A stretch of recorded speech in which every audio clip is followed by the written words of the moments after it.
If everyone can please.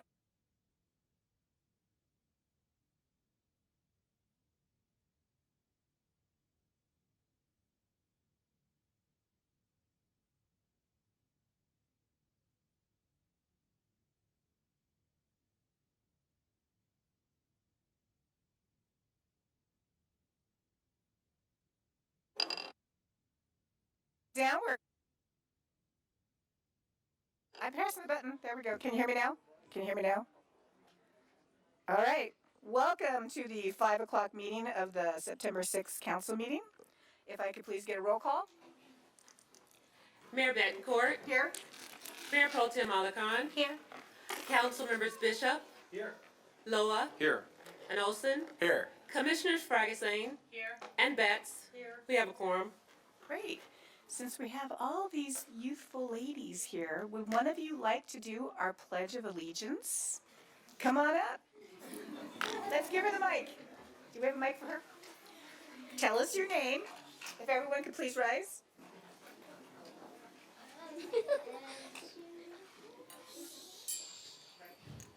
I pledge allegiance to the flag of the United States of America and to the republic for which it stands, one nation, under God, indivisible, with liberty and justice for all. And now we're going to keep standing for a moment of silence. Okay.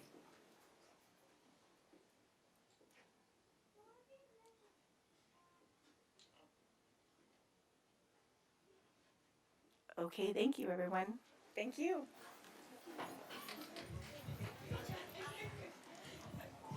Okay, so now we are going to start with some presentations that we have this evening. We're going to start out with, is Jacqueline Diaz Fontana here? Come on up.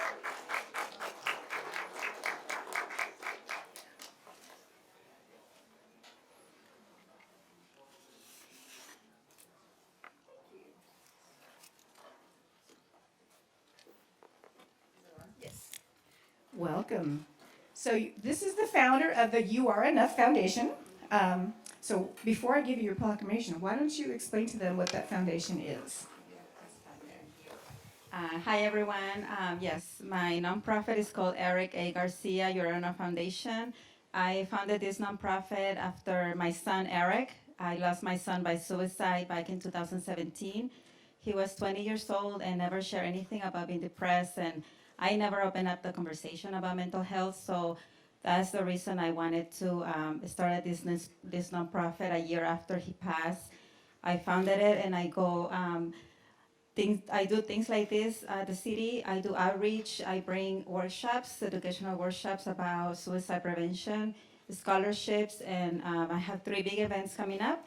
If I may share, I have a film screening of The S Word, the documentary The S Word, in Lancaster, City of Hope, happening Saturday from 4 to 7.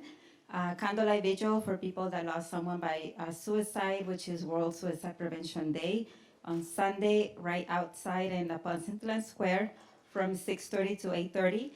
And our second walk, mental health walk, which is going to be also at the Palmdale Square, October 14 from 8 to 12. Thank you. Great, thank you. So September is National Suicide Prevention Month. Suicide is a very real thing, and it only increased with COVID. There's a lot of people that are suffering, and we want to take time to recognize the needs of that community that needs assistance. If you or someone you love is having some kind of depression or suicidal thoughts, please make sure that you or they reach out to someone that can help them. So in honor of the work that you do, the city wants to recognize you with a proclamation. We're going to give you the 2023 National Suicide Prevention Month proclamation, and I'll go ahead and read this. It's kind of long, so I'll try to breeze through it. It says, whereas September is National Suicide Prevention Month, all month, not just one day. Mental health advocates, prevention organizations, survivors, allies, and community members unite to promote suicide prevention awareness. And whereas suicide affects everyone, regardless of age, gender, race, orientation, income level, religion, or background, it is the 12th leading cause of death in the United States and the 3rd leading cause of death among children and teens, ages 10 to 19. It is the second leading cause of death among individuals between the ages of 20 and 34. I get emotional about this because you guys know I work for the Sheriff's Department and I get every single dead body report. And a lot of them are suicides, and it is heartbreaking to read these reports. These are people that were suffering and just weren't able to get the help at the time that they needed it. And whereas, after decreasing in 2019 and 2020, suicide deaths increased approximately 5% in the United States in 2021. The provisional estimates recently released by the Center for Disease Control indicate that suicide deaths rose from 48,183 deaths in 2021 to an estimated 49,449 deaths in 2022. Whereas it is estimated that in the year 2020 there were 1.2 million suicide attempts, and in 2021 4,148 people died by suicide in California alone, according to the CDC. Whereas over 90% of the people who die by suicide have a diagnosable and treatable mental health condition, although often that condition is not recognized nor treated. Whereas it is crucial that we have continue support organizations who develop and implement strategies to improve and increase access to preventative services and programs. And whereas organizations such as the Eric A. Garcia You Are Enough Foundation are dedicated to saving lives and bringing hope to those affected by suicide through research, education, advocacy, and resources for those who have lost someone to suicide or who struggle. Now, therefore, I, Laura Betancourt, the mayor of the city of Palmdale, on behalf of the entire city council, do hereby proclaim the month of September as National Suicide Prevention Month. I ask that we continue to uplift one another and become more of a combined force to assist in preventing these tragedies. Congratulations and thank you for your work.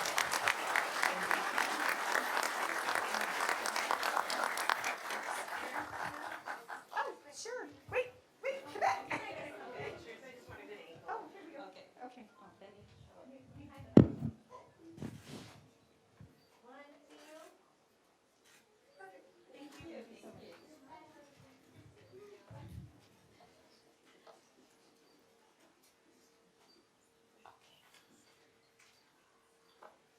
Wait, okay, where's my script? I have to get my script.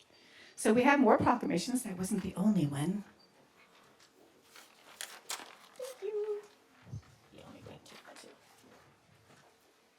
Now we have proclamations for a group of young athletes called Fury. So if I could please have the girls stand up, and I'm going to present them with. So let me tell you a little bit about these girls. Face the crowd so they can see you. Turn around, let them get a good look at you. Let your folks take pictures. So these are the Quartz Hill Fury. I'm going to talk about you girls. They are a soccer team that went undefeated in the 2023 AYSO National Games on July 30th. Undefeated.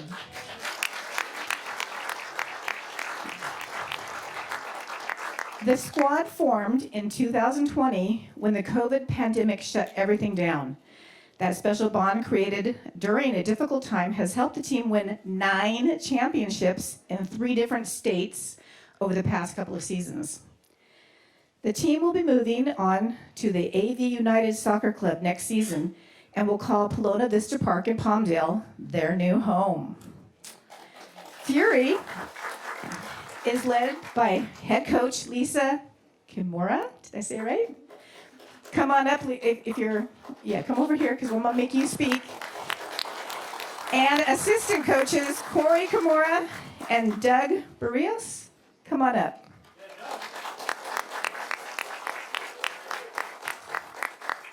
So the first thing I'm going to do is present the girls with their certificate, and I'm going to give you both a chance to talk about your organization, okay? All right, so the team players are, and I do have certificates of recognition when I call your name. Come on up. Daisy Aguilera. Oh, no. Oh, well, you make sure she gets that, okay? Alyssa Becerra. Come on up. Hold that just like that for all the cameras. Come this way, because there's people in the back taking pictures. There you go. Karina Barros. Did I say it right, Karina? Okay. Hold on to that and step right here where they can take your picture. Ava Bonham. Stand right there for your picture. Okay, thank you. Aurora Castillo. Hi, Aurora. Oh. Here we go. Okay, thank you. Avery, is it Avery Kayasada? Jason, I'm sorry. Say your name properly. Avery Jason. There you go. See, it's better let them say it. Okay, thank you. Faith Fraser. Easy name. Yay.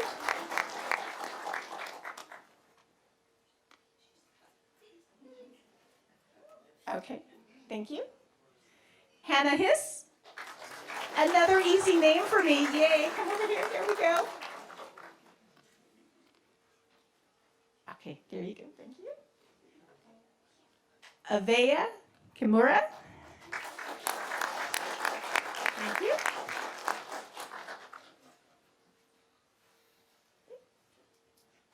Melina Marinero.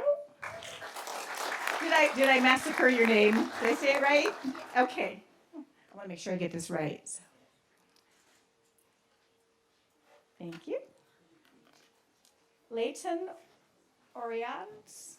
Oh, come up here and say your name for me. Leighton Orians. See, I would have never got that right. Come on over here. Thank you. Thank you. And Sophia Zacharias. Did I say it right? Oh boy. Here comes Mom with the camera. Okay. Thank you. Did we miss anybody? Okay, good. Now if I could have the coaches come up and say a few words. Come on up. Introduce yourself. Hi, thank you so much for having us and for recognizing this amazing group of girls. Like they said, we came together in a really difficult time. We played soccer 6 feet apart, never getting closer, so that was fun and interesting. When they were 8 years old, so they're now 11. Most of them are 11, and they've come such a long way in this short time. This short time. We're so proud of them. They're great young ladies. Great soccer players, but they also contribute a lot back to their organization. A number of them are also referees. They go out and referee the young 5, 6, 7-year-olds. They have brothers and sisters who play, who they help coach those teams. So we're really trying to raise them to be community members and contribute back. And I'm just blessed to get to work with them every day. And we've stuck together for so long, pretty much the same group of girls, because it just is a really great environment, great parents, great players. It's just, we're blessed, and we're blessed to be supported by great cities, who give us wonderful opportunities. So thank you so much. Can we have all the girls line up against the dais here and get a group shot? So just line up right here, maybe 2 rows. Like, she's the photographer, I'll let her. Like maybe over in front of the table. Like somewhere, right here. Actually, can we all get right here? Perfect. Squeeze in. Council, you want to join them? Just stand up behind here. And the back of their shirts say effort, attitude, and toughness. Very nice. Oh, yes, absolutely. I'll hold it up. Yay. Get everybody in there?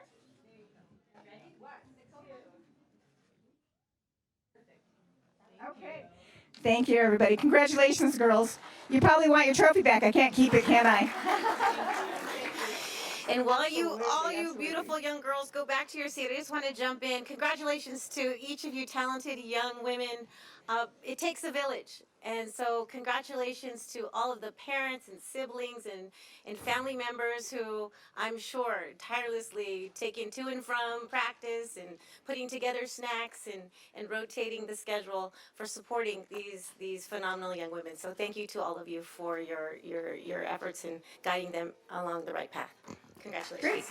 Great. Okay, so we have one last accommodation, and this goes to an employee for the city of Palmdale, Mr. Mike Miller. Mike Miller, come on up.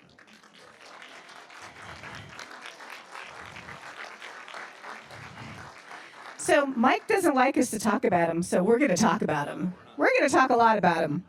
So we have accommodation for Mike because Mike has decided to retire, although he doesn't look old enough to retire. So I have a proclamation that I'm going to read, and then I have some other people that I would like to have speak, and then we have a short movie. The movie of Mike. So let me start with the proclamation, or the accommodation. It says, whereas Mike has served Palmdale's residents with excellence, integrity, compassion, and dignity during his years of service, and whereas Mike joined the city on April 16, 1997, as a housing coordinator. In addition, Mike has served as the city's assistant city manager, director of neighborhood services, housing manager, neighborhood preservation manager, neighborhood preservation specialist, and consultant. And whereas, as the director of neighborhood services, Mike was responsible for the city of Palmdale's housing, community compliance, emergency services, public safety, and saves divisions, and the housing authority of the city of Palmdale. And whereas, during Mike's tenure, he oversaw the completion of 29 affordable housing, multifamily, and single-family residence projects, and 3 mobile home parks, totaling 2,195 units, 5 focused neighborhoods, 5 neighborhood houses, 2 community gardens, the rehabilitation of over 180 single-family homes and mobile homes, all totaling over $200 million. That's a lot of money. And whereas other accomplishments include the initial City of Palmdale Homeless Strategy Plan and related housing programs, including the Federal and Housing Authority funded Homeless Prevention and Rapid Rehousing Program, tenant-based rental assistance for seniors, infrastructure improvements and development of the new Corzon Pool in the Focus neighborhood, and the Neighborhood Stabilization Program funded acquisition, rehabilitation, and resale of affordable housing for the first-time homebuyers. And whereas Mike holds a Bachelor of Science degree in Business Administration from Trinity College, and his experience as a business owner and licensed general contractor have been the basis for seeing what is possible and assembling the teams, which include local community partners, to bring his creative ideas benefiting the residents of Palmdale to fruition. And whereas Mike encourages and inspires youth to pursue their dreams, especially those who may not see the opportunities available to them, and whereas Mike, a respected leader and co-worker and friend, Mike will be missed tremendously as he moves forward to enjoy the next phase of having fun in Hawaii. He's leaving us to go to Hawaii, folks. Now, therefore, I, Laura Betancourt, Mayor of the City of Palmdale, on behalf of the entire City Council, do hereby deem it an honor and a pleasure to extend this commendation to Mike Miller with our sincere appreciation. And thank you for all of the contributions you made to our community. I'm not going to cry. And for the manner in which he has carried out his responsibilities and duties as an employee of the City of Palmdale. We thank you for all your years of service and for all you've done for our community. And I have a special guest who wants to come up and say a few words about you. So Marcia Furman, if you could please come up. Surprise! Surprise! I am turning over the mic to you. Thank you.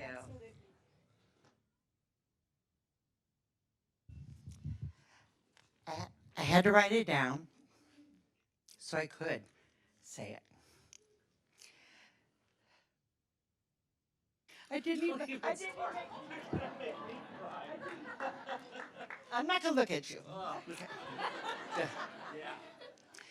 Like many other Palmdale citizens, it started with a rainstorm and a leak in my living room. I tried patching it with no success. This was about 2009. It was a scary time trying to figure out how to get help.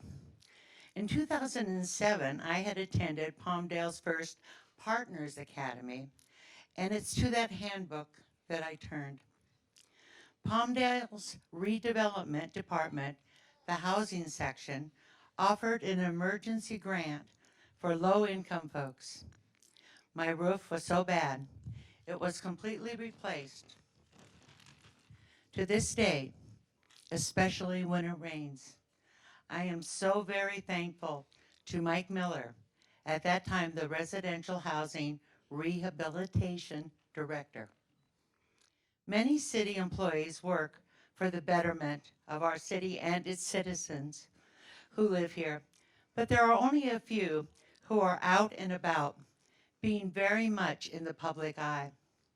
Mike, being such an inviting man and a very persuasive one to boot, was and is perfect for his public position. For over a decade, I have been part of his neighborhood advisory committee. City employees, the sheriffs, mental health professionals, nonprofits, and church ministers all come to discuss city projects, social gatherings, and how they can work together to improve our inner city. Mike organized summer concerts in Corson Park and taught guitar in Gabriel's house. He's always upbeat and compassionate. A good friend to many, especially me. We'll miss him.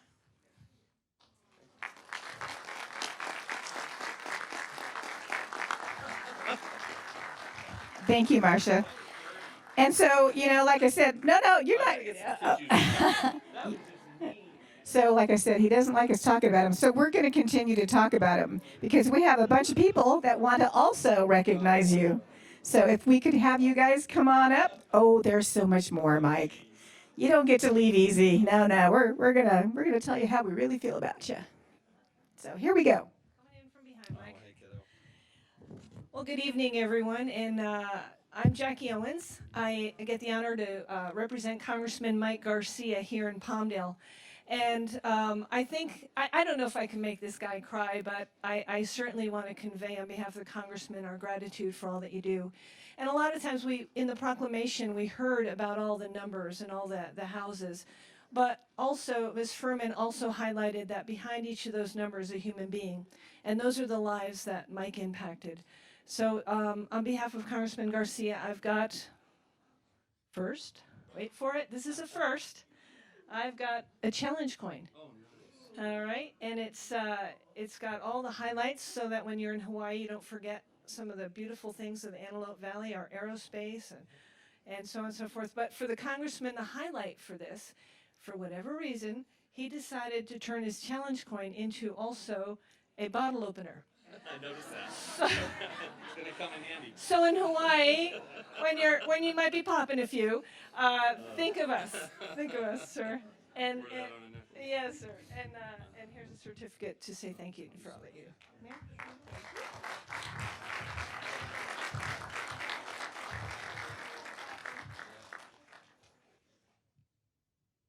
Thank you. Next up, come on up. Yes, Mike, you don't get to leave yet. Hi, everybody. My name is Jack Danielson. I'm a field rep for State Senator Scott Wilk. On behalf of the State Senator, we want to thank you for your 26 years of excellence and service. You have impacted so many lives in this community, and we want to thank you for that and wish you the best on your future. So on behalf of State Senator Scott Wilk, congratulations, and we wish you the best in Hawaii.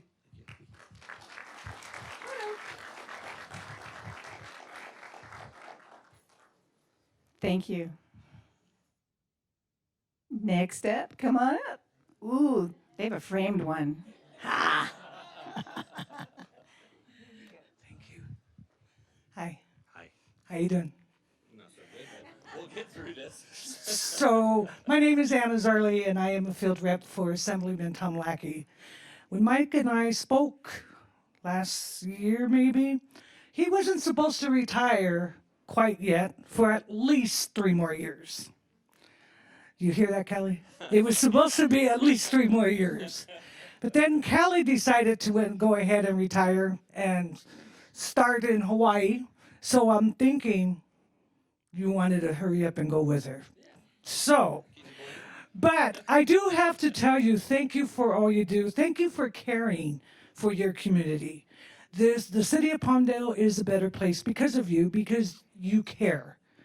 And he he's a special person because he really does care with his heart. And you are going to be missed. Him and I were on the Palmdale Sheriff Boosters together, and he is one of those that will get dirt underneath his nails. He's not there just for the picture and all the glory. He is a very, very hard worker, and you are really going to be missed. So on behalf of Assemblyman Tom Lackey, 34th District, we just want to say good luck to you.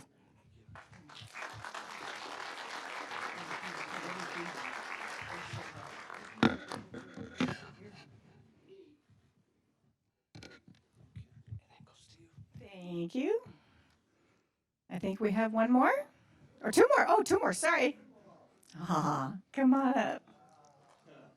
Oh, wow. Look at that one. Very nice. Nice frames.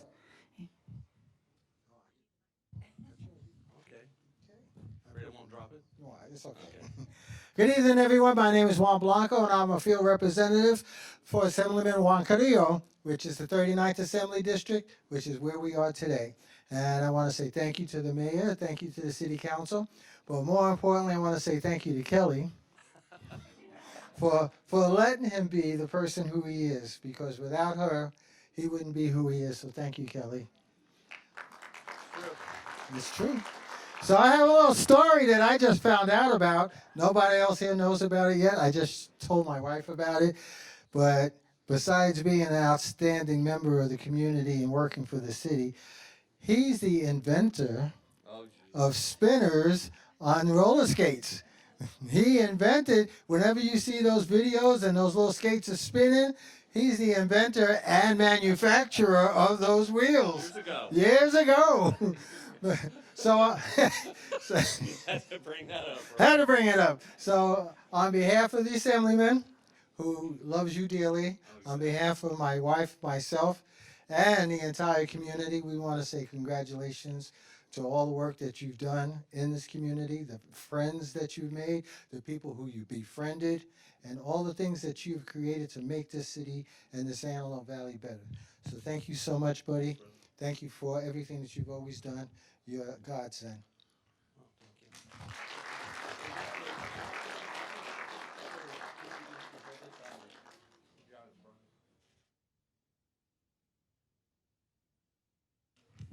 Thank you, Juan. Next up, one more. Here we go. Hi, Chuck.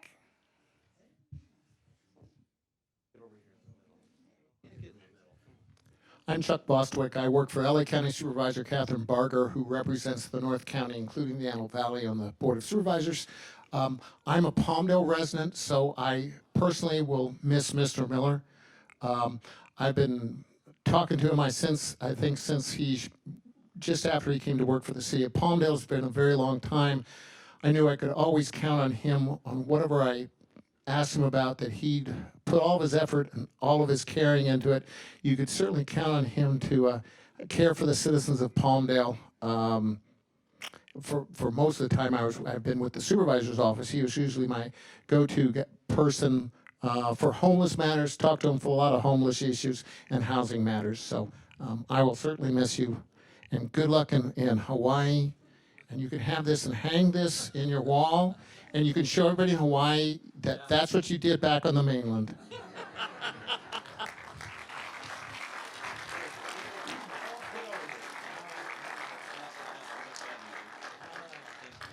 Okay. Did we get pictures of you with your proclamation from the city? I don't think we did. So here, you have to hold. Let's take off the notes. Hold that. Okay, let's be official. Yep.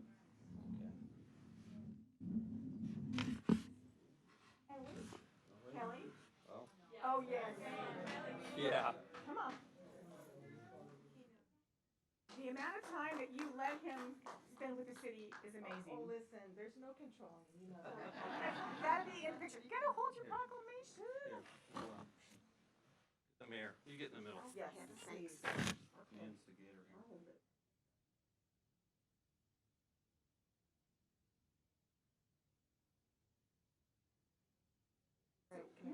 You can sit, but Mike can't. Oh, jeez.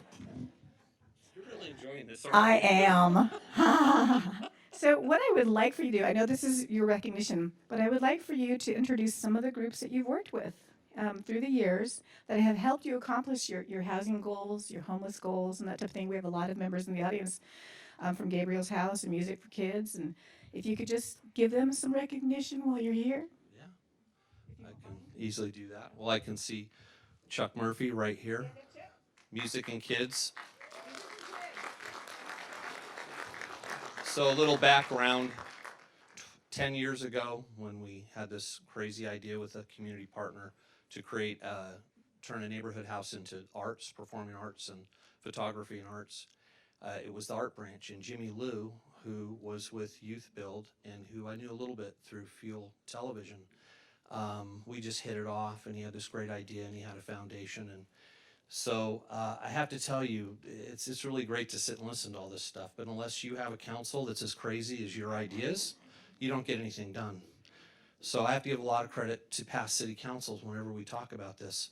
So you come to the city council and you tell them, hey, we want to do this crazy idea, we want to have this performing arts house, and we're going to give kids instruments, we're going to give them cameras, and they were like, yeah, sounds great, let's do it. And we did it. And shortly after we opened up the neighborhood house, Jimmy Lou was killed on 10th Street West on his motorcycle. And here we were, all these kids signed up, and the foundation kind of went away with Jimmy's spirit. And so myself and a couple community volunteers, we decided, well, we're not going to let this thing die. And we started showing up every weekend and doing what we could, hoping that somebody would come into our lives. And after about 5.5 years, Chuck took his time. But, you know, my wife, being a great manager, as she is, said, there's this guy named Chuck Murphy I just met. You need to talk to him. And so she introduced us at a chamber event, and we hit it off, and I learned about music and kids, and I said, hey, we've got this Gabriel's House program. He didn't hesitate at all, jumped right in and took over the program, and those are the silent servants in our community who just knock it out of the ballpark. So that's some history with Chuck. They're here really just doing the right thing all the time. Pastor Mike in Victory Outreach and that team. I see Pastor Joe there, trying to see. Mikey's there, I think, as well. Pastor Chuck, is that you in the back there? Yeah, I thought I recognized you. This is another, just one of those things. You're here doing your job every day, and Pastor Mike decided to show up one day 12 years ago or however it was, and he said, hey, I just wanted to come in and find out some stuff about the city, and got to talking, and we kind of hit it off and became friends, and I learned about Victory Outreach and about what they were all about and what they did in our community. And he told me, he said, hey, our church is meeting down here in a commercial spot, and our lease is coming up, but I have the opportunity to buy this church that didn't get finished over on 25th Street East. I'm like, oh, wow, okay, it sounds interesting. And so we talked about it. And so we finally had a conversation. He came in and he goes, Mike, I don't know. And the pastor, right? Thinking, wait, if you don't know, we're all in trouble. And I said, what is it? He goes, well, he said, I don't know. It's pretty big. It's a big place. And I said, what's your biggest problem right now? The place we have isn't big enough. I go, well, your problem will be solved when you buy this church. And he bought it. And you know what? He fills it up every Sunday. I mean, every Sunday. And so the blessing there I really learned through our sheriff's station and the relationship when people were struggling in our community. They know they could go to Victory Outreach. They have an excellent men's program. They have a women's program. They have a youth program. They have it all. But what I love most about them is that they roll up their sleeves. And I was teasing him the other night for his birthday and told him his catch line with me is, don't worry, we got this. We got this. Not I got this. We got this. And they are out there. I mean, one last little story. I'm sorry, guys. I don't mean to blow a hole in this meeting. Yeah. But I'll tell you, one of the greatest things that I learned the impact when we had our focus neighborhoods, and we were having, as you know, as our crime analyst, we were having problems on 10th Place East, and the sheriff's department just couldn't bust the gangs off the street. And it was one of the last streets that we really had to deal with. And we had the neighborhood house at that time, the Hammock House, had been set on fire while we were rehabbing it, trying to open it. So Marcia mentioned during one of our NAC meetings, so as Pastor Mike say, don't worry, we got this. I'm like, oh boy. He goes, just be there, 6 o'clock Tuesday night. And I'm like, okay. So I'm on 10th Street East, 6 o'clock Tuesday night, and here comes these vans rolling around the corner. Band equipment, generator, barbecues, tables, all kinds of food. And next thing you know, they're cranking music in the street, barbecuing for all the residents, and they went door to door. And they invited every resident on that street to come down and have some food and hang out. And then went back and went back and went back until the bad guys realized we can't do business here. And they went north. And they left our community. And that street is still rolling. So those are the people who you don't hear about or see that are out here in our community, every day. And there's just tons of stories. And I mean, Miss Emmy Heather's here from Lawson. Who else? Oh, yeah, okay, there's Heather. Yeah, and these are community partners. So you look at our crime numbers and our homeless numbers. They're the reason that we're where we're at. We come here and we do our government thing. That's great. But if it was totally left up to us, no way. Can't do it ourselves. Can't do it on our own. So, yeah, so if I'm missing anybody out there, just thank you. I'm going to hand the mic back because we could go all night with stories. Judy sitting here from Mental There's Health Judy. Hi, Judy. All right. So is everybody ready to see the youth build? I'm sorry. youth build? We can't do this, Mayor. Oh, holy cat. Okay, another crazy story, crazy council. So, guy named Rossi Johnson, that time Rossi Cherries, we know him today, calls up and he says, hey, I got this program and I want to talk to you about it. And I'm like, okay. So, and we get these calls all the time from people. Come on in, let's sit and talk. So, okay, so what do you got? And he goes, well, I've got this program called Youth Build. And we're meeting out in Bishop Hearns' church in Little Rock, and we have 17 students. I'm like, well, that sounds great. What do you want to do? We're looking for a housing project, because that's what we do. We're about construction. Well, how many projects have you done? Haven't done one yet. Nobody will give us a project. Okay, well, let's talk about this. Well, unbeknownst to Rossi, we had just shut down a drug house catty corner from Tumbleweed Elementary School.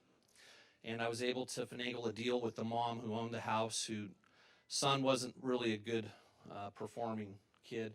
And so while he was in jail, we got the house into escrow, and we were going to buy the house and turn it into a neighborhood house. And it's the Tumbleweed neighborhood house we know today. So this house was a disaster. And so we closed escrow, and then when this gentleman got out of jail, he found out his mom had sold the house, and so he lit it on fire. It seemed like a logical thing, right? Fire department comes up, they baptize it with a fire truck. Now it's even a bigger mess. So Rossi shows up. We met at 6 o'clock in the morning on a Friday morning, and he has 10 youth build students. Now, I worked construction as a kid. My dad believed in child labor. So I thought, we'll see how hard you work, because you don't work harder than I am, and I'm an old guy, right? This is like 15 years ago, 17 years ago. So 10 kids, young adults, I should say. These are 16 and older. And so we went over to Walmart. Now, if 10 students, Rossi and myself, come walking in at 6 o'clock in the morning to Walmart, their radar's up, right? Like, oh, what's this? This isn't going to be good. And we went in, we got construction boots. Everybody got good boots. We went over to Home Depot, who were great partners for many years. Told the store manager there, you got to give me a discount here because Walmart did it, and you got to double their discount. So the kids got tool belts and hammers and a hard hat and gloves, and they were suited up. And we went over and worked 2 days on this house and filled up 8 roll-off dumpsters. Wow. Found a swimming pool in the ground that we took out after a while. We got done working those 2 days. I looked at Rossi and I said, well, here's your project. If you want a project, we're going to turn this into a neighborhood house. And so we went to council, said, hey, we got a crazy idea. There's this program called Youth Build. Can we just get 200 grand to go rehab this and turn it into a neighborhood house? Council went, sounds like a crazy idea. Let's go do it. And 12 months later, that house was done. It still serves the community today. Youth Build went from Bishop Hearn's Church in Little Rock to the Palmdale School District, provided modular classroom space. I think we moved twice. And then, like great things that happen in this community, you hear about things that are going all the way to the East Coast. Came across a commercial building on 9th Street East. And Olivia and Rossi, we'd been talking, and a church had been in there. So I told Rossi, go, let's call up the owner. We found out the owner was a Christian gentleman in Florida. So let's call this guy up and see if we can finagle a deal. This guy was so impressed with what Youth Build was doing in our community, with the unions, training these young adults to get great paying jobs in our community. He said, if you guys can pay the closing costs, I'll run your loan at 6% at nothing down. And Youth Build, I still believe, is still one of the only Youth Build charter schools that owns their own campus in the United States. So the council is what makes the difference. And so.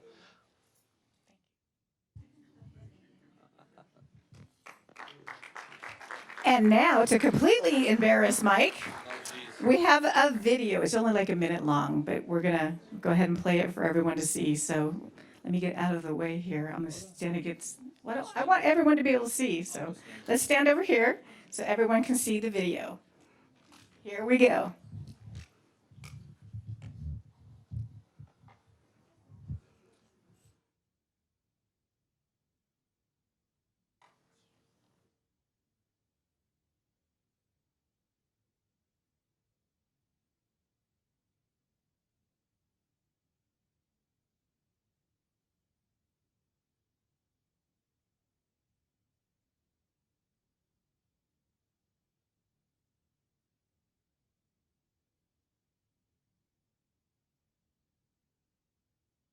There's no sound. I can hum for you.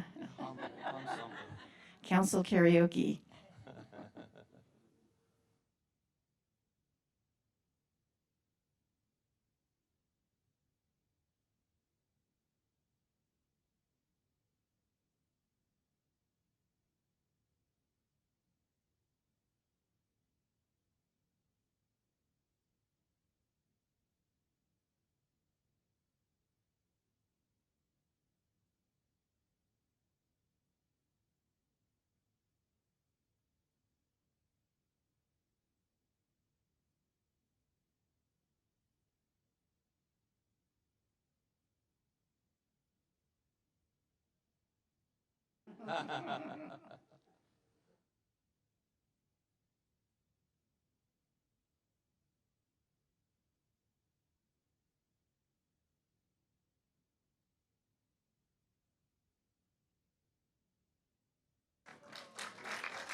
You will be mixed. You will be missed. Yeah, here, come here with me. Come on. So, okay, no story times. I just really want to acknowledge a few people here that are here. But first of all, I would say in 26 and a half years of working for the city and 18 months as a consultant, and that's when the city pays you to come here and tell you how dysfunctional they are. And that was fun. But this was a fun place to come to, and I go home and tell Kelly, I'm like, the sun's always out. You know, it's always socked in down in the valley. Sun's always out and the people are so nice and they're very friendly. And I have to say, in all the years right now, and I say this to my partners, the city staff, there's never been a better organization in this city than what you have right now. I can honestly say that. They're the best.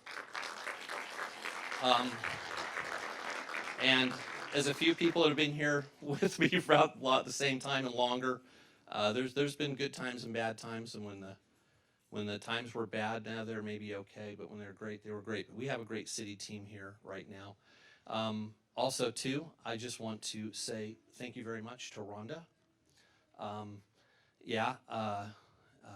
The comment was right. I mean, Kelly and I were going to roll out of here last year, and but Rhonda, bless her heart, jumped in here, and things got a little wobbly. And we would check in with each other each week, kind of see how we were doing. I could only imagine what it was like to be in her shoes. And And I would say there was a point that I always tease Rhonda about having a spark. She's got a spark. A lot of us don't have that spark. But she had a spark, and we'd start talking, and I thought, okay, there's something here. And then I started seeing her do things and making good calls that a coach will make to make a difference. And when I realized, hey, she was really serious about wanting to make a difference for this team, without talking to my wife, I said, yeah, I'll stick around another year. Went home and said, hey, I don't know where we're going to live. We sold our house, and we bought a house we have to swim to. And so we found a house back in our old neighborhood. But I just want to say thank you, Rhonda, because actually she brought dignity, honor, transparency, a true open door back to the city manager's office. And that meant a lot to me. And so thank you. Yeah, believe me, I'm not going to get into details, but it's not an easy gig. And I just dare you to spend a day in her shoes and see what it's like. And you'll leave with your hair on fire because it's a lot of responsibility. I also want to do a special thank you, though, to Sophia Reyes and Sarah Gallagher, hiding there behind her laptop.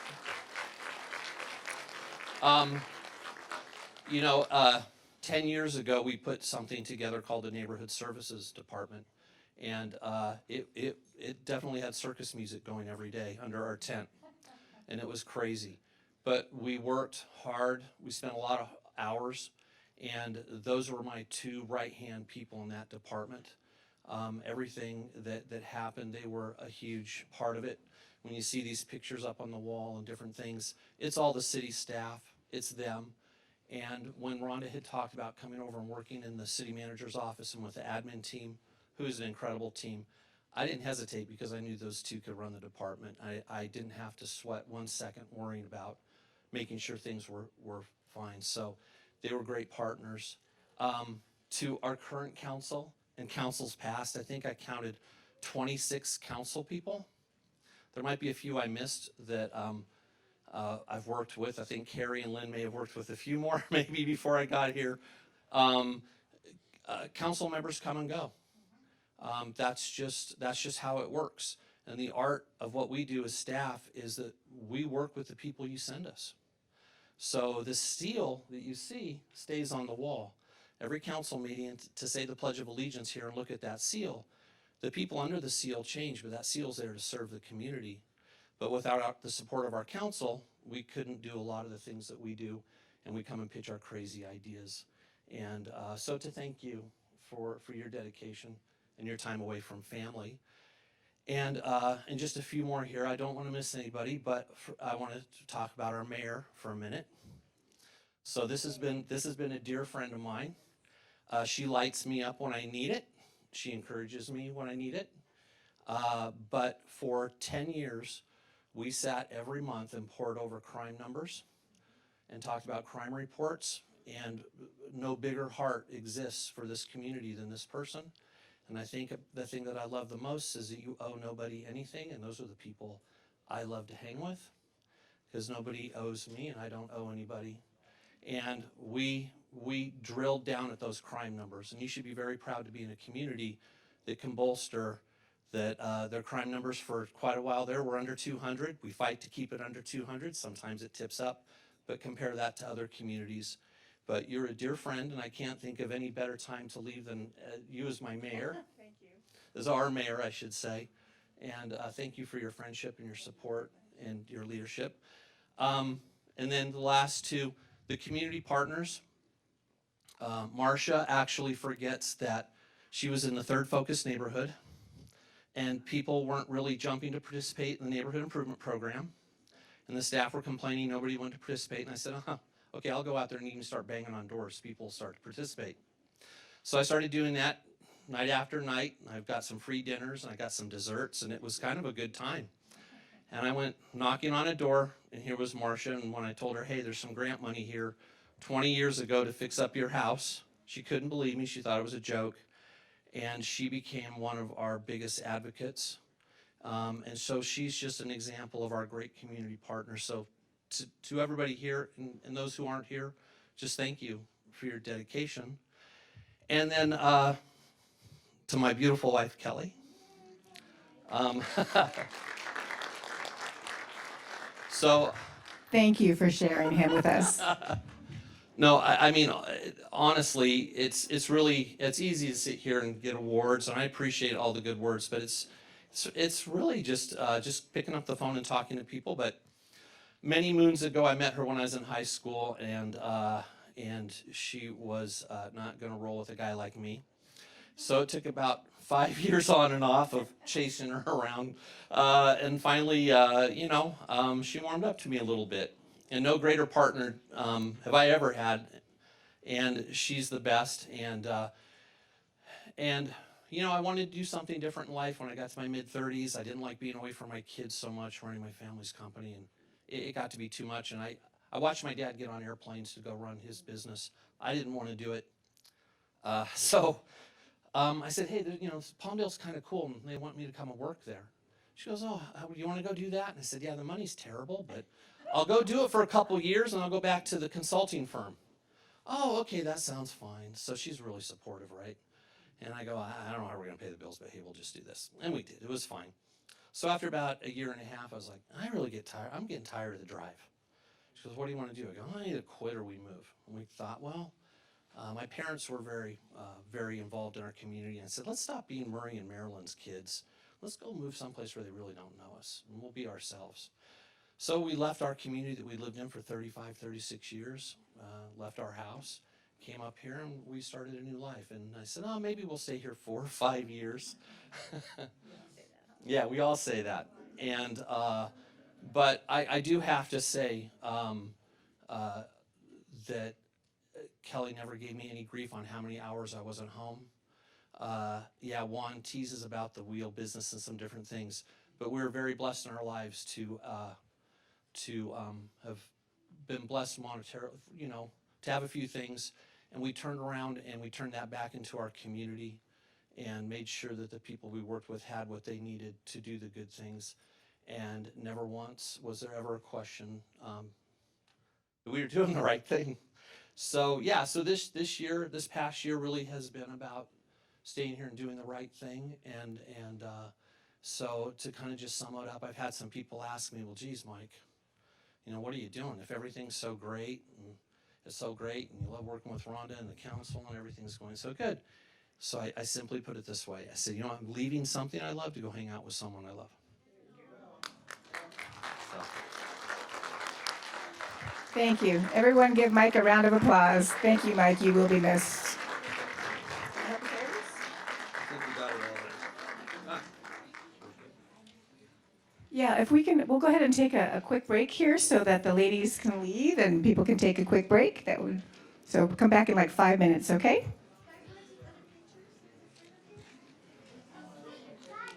Oh, what are you doing?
Okie dokie, if everyone can go ahead and take their seats, we're gonna restart the meeting.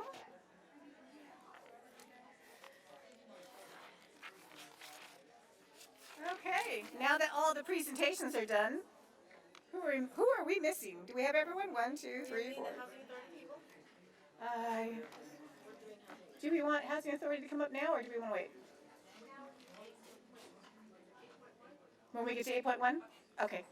All right, so right now we're on item number 5, waiver of full readings of resolutions and ordinances. Do I have a motion? So moved. Second. We have a motion and a second. Are we gonna do it electronically or are we gonna do voice? We will do it electronically. Doesn't matter. I know. He said we'll be here all day. You can't hear me? Can you turn it up? It's because I'm so delicate. That's a joke. Testing, testing, testing. Is that good? Can you guys hear me now? Not really? Make me really loud. Can you hear me? Is it just her mic or is it both of ours? Can you hear me? Oh, it's just mine. I'll just talk really loud. Maybe use Eric's. Can you hear me now? Okay. I'm just gonna cozy over here. What's wrong with this one? Okay, sorry. I got one here. Okay. Oh, is it this thing? I don't know. Is this the audio thing? There's a little That'd be just knob. a speaker. It doesn't, yeah, those are old. All right. The motion is in. I have Mayor Pro Tem and Councilmember Loa. Okay. Start voting.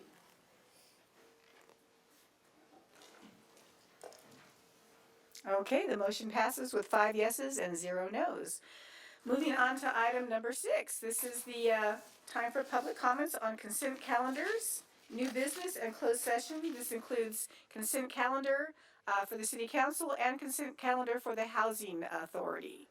So do we have any speaker slips? No speaker cards. No card at all. Well, don't push it, mister. All right, seeing no speakers, I'll go ahead and make a motion to close public comments, right? I don't need to make a Just motion, we're close just gonna close them. Okay. So now we're gonna move on to item number 8. No? Do we need to call that separately? We need to call them up there. Housing Authority, come on up. Come take a chair.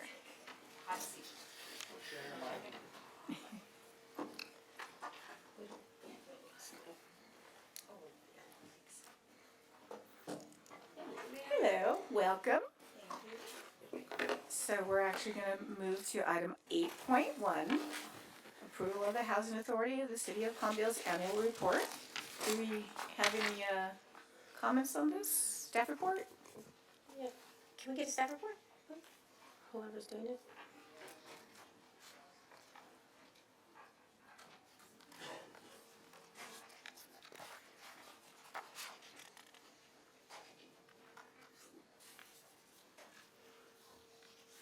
Good evening, Madam Mayor and Council.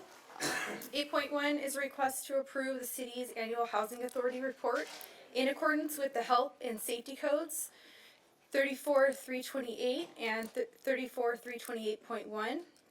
The report includes a list of Housing Authority agreements and amendments for the fiscal year 2022-2023. Staff is available for questions. Thank you for your report. I really just wanted to accentuate all of the good work that you guys are doing, a lot of which Mike Miller spoke about in his remarks. So for instance, part of this report, we're including, reference to our agreement with Homes for Families, formerly known as Habitat for Humanity, Music and Kids, the Salvation Army, a variety of other organizations, SOS Children's Village. All of these are critical housing projects in our city. So I want to commend your department for all of the work that you're doing. There is a section in here that says agreements under the Veterans Purchase Assistance Loan Program. Can you just talk a little bit about what that is? Yeah, those are all of the addendums for the VPAL loans that are purchasers of the homes. What are they? The VPAL is the Veterans Program for the Housing Authority, and they're purchasing homes through the Veterans Homes for Family for the veterans, veteran specific. Right, so we're providing loan assistance to veterans so that they can own a home for the first time ever. Is that correct? Yes, correct. The reason, there are 13 amendments on this list that we're acknowledging. That's 13 homes, 13 veterans that we are assisting. This is not just a report and not just names of agreements listing organizations. This is actually work that is impacting positively people in our community, and particularly those in need, and veterans, those who've served our country honorably. So I just wanted to take a moment to acknowledge that this is not just a, pro forma report. This is real substantive work that you guys are doing. And So there's thank you and 16 congratulations. There's 16 of the VPAL homes currently, and they're continuing as well. Excellent. Congratulations. Thank you. Any other comments from any other council members or from the Housing Authority? Okay, do I have a motion? So moved. Second? Second. We have a motion and a second. Could we go ahead and call for the vote? I'm gonna go ahead and put the motion in, Mayor. Thank you. And that was Mayor Pro Tem and Commissioner Carter.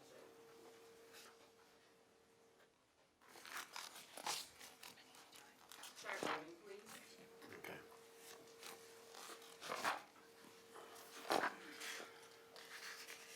Motion passes with 7 yeses and 0 nos. All right, thank you. Thanks for coming. Hope to see you at the Palmdale Sister City event next Tuesday. Now we're going to move on to item number 9, the consent calendar for the City Council. City Council, does anybody want to pull any items off of consent calendar to discuss? If I could pull 9.2 and 9.5, please. Any other council members want to pull any items?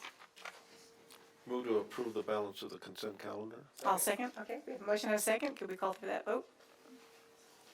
Can we go ahead and put in the motion in a second, Mayor? Okay. Oh. You mean you wanted me to do it? Yeah. Sorry. Yes. Thank you. Would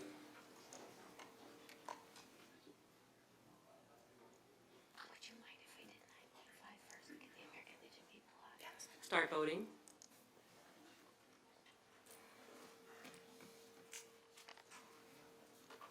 Motion passes with 5 yeses and 0 nos, so we have 2 items that were pulled, but we're going to go ahead and start with 9.5, if that's okay with the rest of the council, so that we can move it right along. Go ahead and Great. and start with 9.5. So do we just have a staff report on the American Legion contract? Somebody who could just present what it is and what we're doing? I see all of our representatives from the American Legion, that's why I pulled it. We're doing, we're working collaboratively. I just want to acknowledge our staff for what they're doing, but there's one minor issue that I had with the contract, so. Sure. Good evening, Mayor and Council. My name is Luis Garibay. I am the Director of Economic and Community Development. Tonight for your consideration. Can you guys hear him? Okay. Maybe can you lift it up, the thing? Yeah.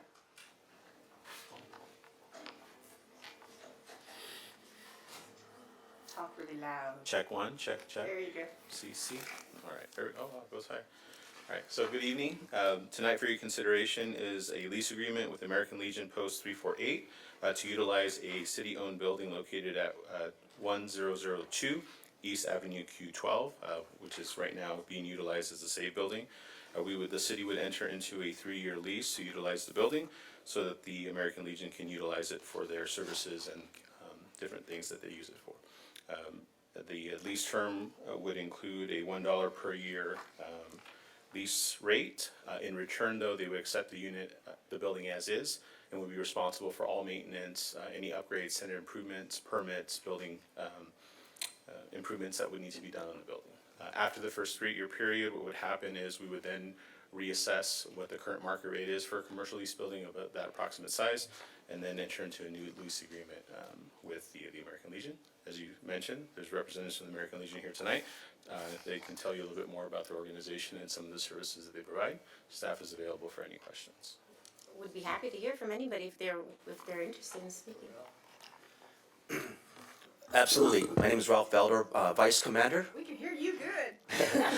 of Palmdale American Legion Post 348. We've been here since 1979, one of the longest serving veteran organizations.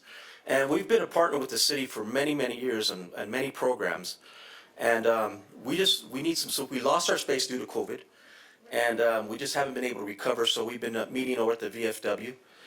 And they've been pretty gracious, but we consistently lose membership. We're not able to service the community as we have been in the past. We do a Thanksgiving meal for underserved veterans for Thanksgiving. We do Christmas meals. We also do a Santa Claus, which is right here, for all the children in the community who show up to our event. The ladies, the auxiliary, they go out and get donations from different organizations that allow us to do that. We've never turned any veteran away. We do assistance for veterans for whatever bills they may have. Matter of fact, we just talked to the Marine Corps League today, and we're going to help bury a veteran that is not able to get that dignified burial that he needs. So these are things that we do. We don't go out and advertise what we do, but we need a space where we can congregate together, excuse me, and service the city better and do more than we're doing now. So I want to thank the city for even considering this, so we can continue our partnership with all the programs the city has going on, because this is a city we love and a city that we want to continue to serve. Thank you. Any questions for me? I just want to say thank you for all that you do for the community, and it's really my pleasure, this council's pleasure, to assist you to help the residents of the Antelope Valley, where you're doing this great work, and we're glad that we are able to help you in your need right now for our location.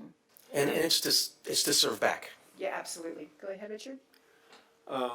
I've expressed my concern about what happens between now and the time that you actually occupy the premises. And I've talked to Ms. Pettis and Mr. Garbay and other staff members that we need to find a space for the meantime. I'm urgently requesting that we do that as quickly as possible. There may be some facility that the city owns where that could be accommodated, or if we have to reach out and into the larger commercial areas, find somewhere there. But this needs to be done. We need to recognize that this has been a really important veterans group for the city of Palmdale. And it's not just the veterans that they serve. They also have the auxiliary members, and they have performed many functions. And when they were on 6th Street, it was really a facility that everybody was proud of, because it was And a we great never place. turned down anyone from the community. Right. We helped all different groups that needed help. Exactly. And Yeah. again, we just want to continue to serve, and we appreciate the support. And since So just 1979, we've never come to the city to ask for help, and since we have, we appreciate you guys, accepting us in open arms, saying, hey, let's try to work something out. And Ralph, it's been quite a while now since you left the premises on 6th Street. yeah, as So- soon as COVID hit in 2019, it just we had to close down because we were closed, and then we opened up for a couple weeks. We were allowed to open, so we went out and spent all the money to get out the sanitizers, buy the machines and things we needed, which we spent about $5,000 that we didn't have, and then was it 2 weeks? 2 weeks. Shut back down indefinitely, and we just couldn't pay the rent anymore. Right. We just couldn't do it. We need to fix that problem. Yeah, we're going to work diligently to try and get a location between now and the time that move-in time and Gustaves isn't out yet. So if we can commit ourselves as a council to helping you do that, I think we all agree. And we appreciate that. And anything you need from us from here until then, as always, calling us. Our writers are always willing to assist, which I'm one of the writers. Our sons and our auxiliary, we're always there. So please call us for anything. Thank you. Thank you. Do you have any more questions? I didn't, but I think he wanted to. Oh, I'm sorry. No, I mean, as you know, I'm a member of the Legion. Or. But since I joined, there's been no meetings because there's no space to meet. And so that is something that we need to correct, and I look forward to correcting that so that we can get to business. Thank you so much, Eric. So I just want, so the humility with which you serve and with which you come to this council and present yourself. 1979, you haven't asked the city for a thing. You're thanking us for even considering this item. We owe a debt of gratitude to you and to all of your membership and to your extended family for your service to this country. This is the least that we could do. But what I wanted to do, and part of the reason why I pulled this is because I want to see if my council will join me to do a little bit more. Mr. Garibay mentioned that our contract as currently drafted provides a 3-year initial term, a $1 a year rental rate. After that, the contract sets forth that we will then charge you a market rate. I would like to suggest that this council consider striking that language of the market rate valuation in 3 years. And if we need to renegotiate at that point, we can, and maybe negotiate a different rate greater than $1, something more reasonable. But I don't know that it's necessary that we restrict ourselves to a market rate in 3 years. Right now, I think you guys are struggling to make rent as it is. You guys are providing invaluable service to our community. It's 3 years down the road. I think we can negotiate that at that juncture. So I would recommend make a motion if I can get a second on the council, and then we can have a discussion. But I would like to recommend and move that we strike the language in paragraph 4 of the contract. If an extension option is exercised, the base rent will be adjusted to the current market lease rate for similar size commercial space in the market area. I believe that we have always had a program for our nonprofits of a discounted rate for rentals and that type of thing. Is that true, Mr. Garvey? Come on up. Somebody. Because we discussed this before, and I remember you guys saying there was special rates for the nonprofits. Right. We do that for our classes and things of that nature. We haven't historically done it for leases, except we do currently have the lease with the Chambers of The Commerce Chambers, over yeah. there. That's something similar, a similar structure to this. Okay. So we can change the. Negotiable. It's negotiable. Okay. That's fair. So she has a motion on the table. Do we have a second? Second. Let's go ahead and call, so the Is motion. that to strike the language entirely or to make it negotiable? To make it negotiable. I would That's prefer that we not her just motion. strike it. If an extension, let's just strike this language so that we don't have to redraft it. It's one sentence. If an extension option is exercised, the base rent will be adjusted to the current market lease rate for similar sized commercial space in the market area. I would prefer that we just strike it Yeah, and we we deal just- with it I when we agree come with up to it. But we could, I'm open to, if an extension option is exercised, the base rent will be negotiated at that juncture. Sure. Yeah. That sounds good. Thank you. I just want to put it out there that the building itself needs improvements, and the American Legion is committed to making those improvements. So we're not just giving them away to give away. They're actually putting equity into Putting it. money into it for us. So I agree that we should strike that language, because if they're going to put in the work to rehab the building, they should see the fruits of that labor. Yeah, it's a triple net agreement. They pay for everything. They take it as is. They pay for everything, including improvements for the course of this entire contract term. It's a 3-year lease with 2 options to extend. After 3 years, I just don't want you guys to be burdened with a huge market rent, lump sum amount to be, paid. I don't think. And the other thing that they'll be doing for our community, being the selfish crime analyst that I am, is that they'll provide security there just by being there. So that's a huge benefit to our community and to our park. Good point. They're not just veterans, they're the veterans on the bikes. There you go. Yes, we plan to do a lot of community activities and invite the folks from Corson across the street, do bingo nights like we have in the past, do community barbecues, so we can get more of the community involved and to support the veteran community. And by being more outgoing, transparent, in front of folks, people that do bad business don't want to be around folks that don't appreciate bad business. So, of course, we're going to always have city council over and everybody over, and one of our city council members is a member. So by staying open, being open every day, 7 days a week, providing lunch for folks, providing dinners, there's going to be too much traffic going in and out. And hopefully it'll clean up the park and it'll allow for more folks to feel safe in the area. Great. Thank you so much. Thank you for all that you guys do. We do appreciate it. Thank you. So if we can. Oh, I'm sorry, Austin. Oh, your light is on. Oh, no, I'm Light's good. on. I didn't know if you wanted to speak or not. Okay, so I made a motion originally, and it was seconded by Councilmember Loa. I'm happy to accept the friendly amendment, so long as the seconder will. All right. Well, Okay, then let's the- call for the vote.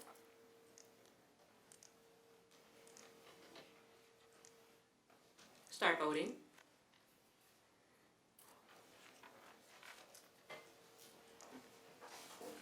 Motion passes. Congratulations. 5 yeses, 0 no's. Thank you.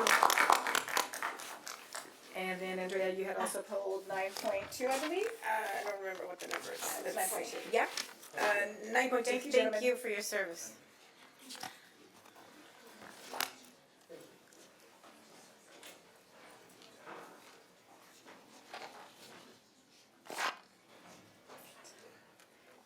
Good evening, Mayor and members of the City Council. My name is Terry Zayas, and I am the City Council Chief of Staff. Before you is item 9.2, approval of the City's Council's discretionary funds policies and procedures. For the public's understanding, beginning in 23-24 fiscal year, each council district was appropriated $15,000 annually to serve different community benefited purposes. The discretionary funds policy and procedures brought forward to you tonight provides a mechanism for members of the City Council to foster transparency and accountability regarding the use of this funding. Included in the policy are eligibility standards, the request and approval process, and post-funding requirements. Requesting organizations may submit a funding request via email to the council member from which the funding request is being made. Approved funding requests will be reviewed and forwarded by the presiding council member to the city manager's department staff. A report of eligible requests will be provided to all members of the city council, and copies will be publicly available at City Hall and published on the city's website, which is located on the city council page. Each awarded organization will be required to submit a report with receipts and proof of the expenditure of the funds and appropriate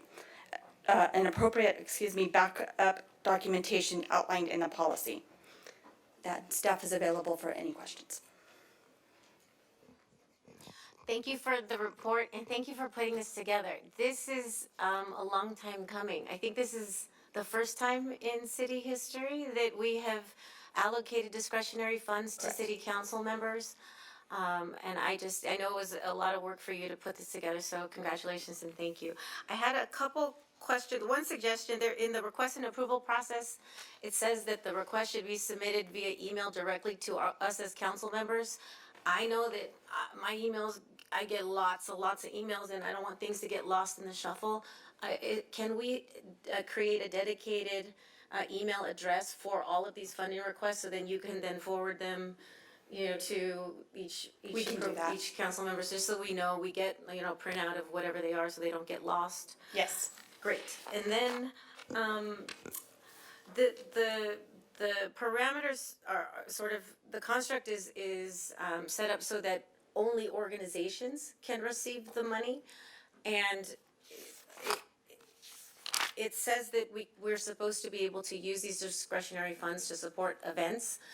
My question is, could we use this money, or is there a way to incorporate into these policies and procedures a way for the council members to utilize the funds to support community events that aren't organized by a certified nonprofit? So for instance, if I wanted to do a community cleanup or a backpack school supply giveaway, do I necessarily have to partner with a community organization to then have them receive the check, to then have, could we not just directly do it through the city?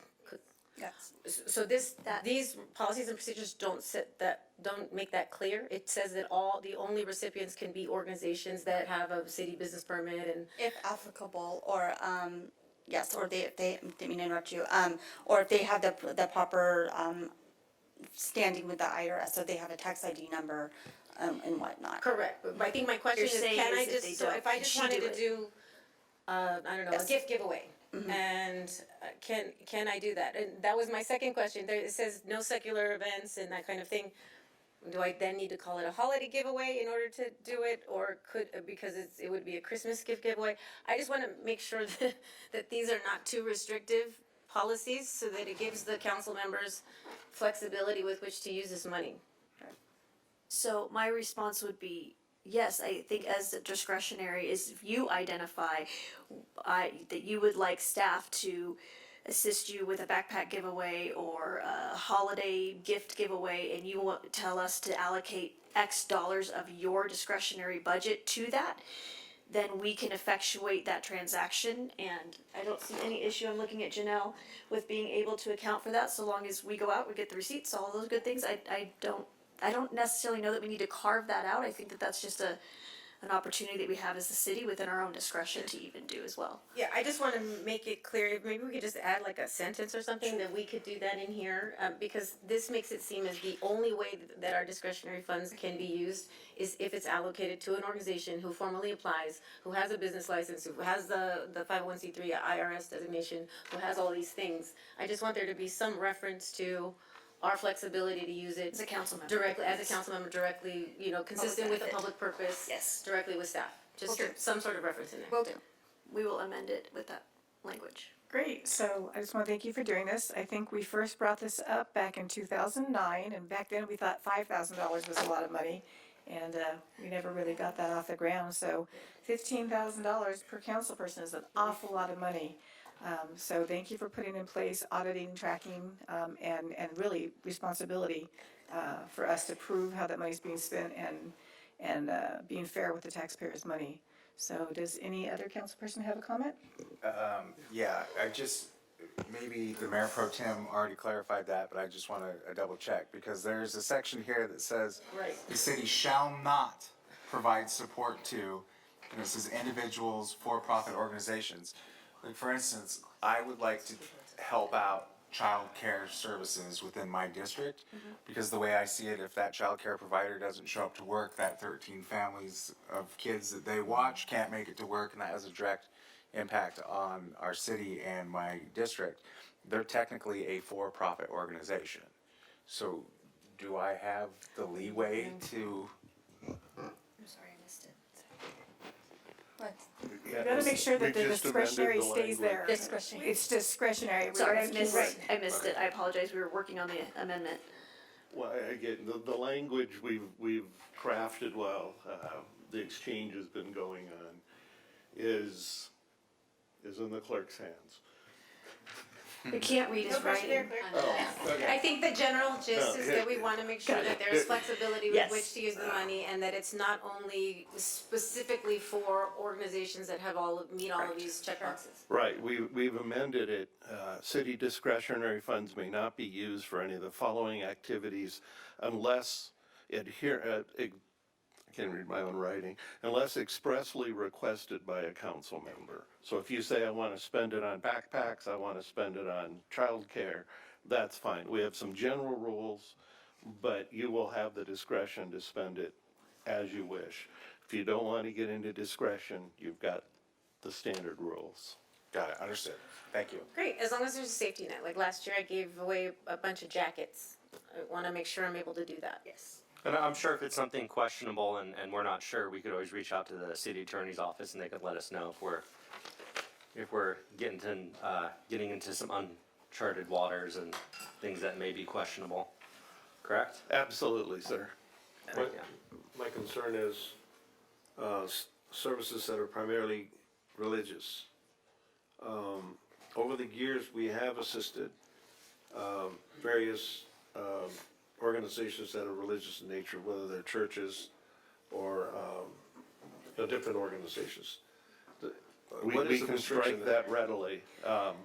Again, this is sort of a standard menu, if you will, but this isn't driven by law. If you would prefer the ability to both religious, non-religious, absolutely fine. I would like to see that change, because there's scouts, there's teams, there's schools, there's things that are not religious that we might want to be able to assist in, so religious or non-religious. If there's a need, we want to make sure that that need is met. We can just strike that limitation and give you unfettered discretion. All right, can we, Yeah. Yeah, so there are several provisions in here that reference that. yeah, no, I know that. So the religious, we're gonna strike that. We will comb through the document and remove the secular references. Okay. And the word religious, from wherever it appears. Yes. I think maybe we need to go through this again with our council. I mean, it says services that are primary, commercial, religious, or political in nature. Got the political, and we talked about the religious, but I think Councilmember Olson was talking about the commercial. And there are other references to only, for-profit, for nonprofit organizations and all these other things. And then the request and approval process, we're gonna amend that as well. And add some language to So we can bring it back at the next meeting if you'd like. Maybe if we can clean it up. So do we and- have, we want to scratch the motion on the table right now, make a new motion to bring it back? Just bring it back. You don't even have to I motion. don't We'll think just we made a table it and motion. bring it back at the next meeting. Yeah. With- Okay. Given your There's been a feedback. motion yet, Okay. Mayor. So if we could just take all of those items into consideration and then sort of dig through the weeds in this and make sure that it's all consistent. And I have a question. Will all of the council members be notified of the request? Let's say someone makes a request to myself, would all of the council members be notified that the request has been made? That is part of it as drafted. Correct. It says that here. And it will be on the city's website So in plain everyone can see, numbers right? so that everybody can see where the Correct. money's going. Correct. All right, so we're just gonna continue this. Complete to the next one. transparency. It's on the website as we speak. Okay, I'll make a motion to table this item until a further date. Second. So let's go ahead We'll and just call for the oral vote. We don't Yeah, really we don't need the need a motion. Okay, but all in we favor, just say aye. continue. Aye. Thank you. Anybody opposed? All right, we're gonna table it until we make some corrections. Thank you very much. Thanks, Terry.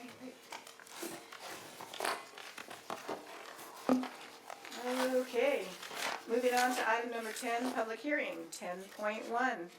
Public hearing to receive feedback on the draft consolidated annual performance evaluation report, our CAPER report, for fiscal year 2022 to 2023. Review and approve the 2022-2023 CAPER and authorize the city manager or their designee to make necessary changes and submit the CAPER report to the U.S. Department of Housing and Urban Development by September 28, 2023, in compliance with HUD regulations. Hello. Good evening, Madam Mayor and Council. Becky Bartlett, Management Analyst. Staff is requesting a public hearing to receive feedback on the draft Consolidated Annual Performance Evaluation Report, otherwise known as the CAPER, for fiscal year 2022-2023. The action plan identifies programs and projects and services to be provided during the fiscal year to meet the goals and objectives of the consolidated plan. The CAPER report includes the assessment and expenditures of CDBG, CDBG-CV, and home funds. The city complied with the Citizen Participation Plan and CDBG regulations to require the CAPER be available for public review and comment before submitted to HUD. A public notice informing citizens of the location where the report was available for review and inviting oral and written comments was published in the Antelope Valley Press on August 22nd, 2023. Staff is requesting to approve the draft 2022-23 CAPER and authorize the city manager or their designee to make necessary changes and submit the CAPER report to HUD by September 28th, 2023. Staff is available for questions. Any questions, council? I have a couple. Mr. Lowe, go ahead. Thank you. I noticed that providing homelessness prevention assistance service to 15,560 residents, I mean, that's highly commendable. What period of time was that in? That was for 2022-23 through SAVES. Okay, and that's actual services that were rendered in that respect. Yes. I noticed in the figures on the use of money that not all of the money's been expended, and there's, approximately $1.3 million that hasn't been used up yet. So what are we doing about using all of the funds? And does it carry over from year to year?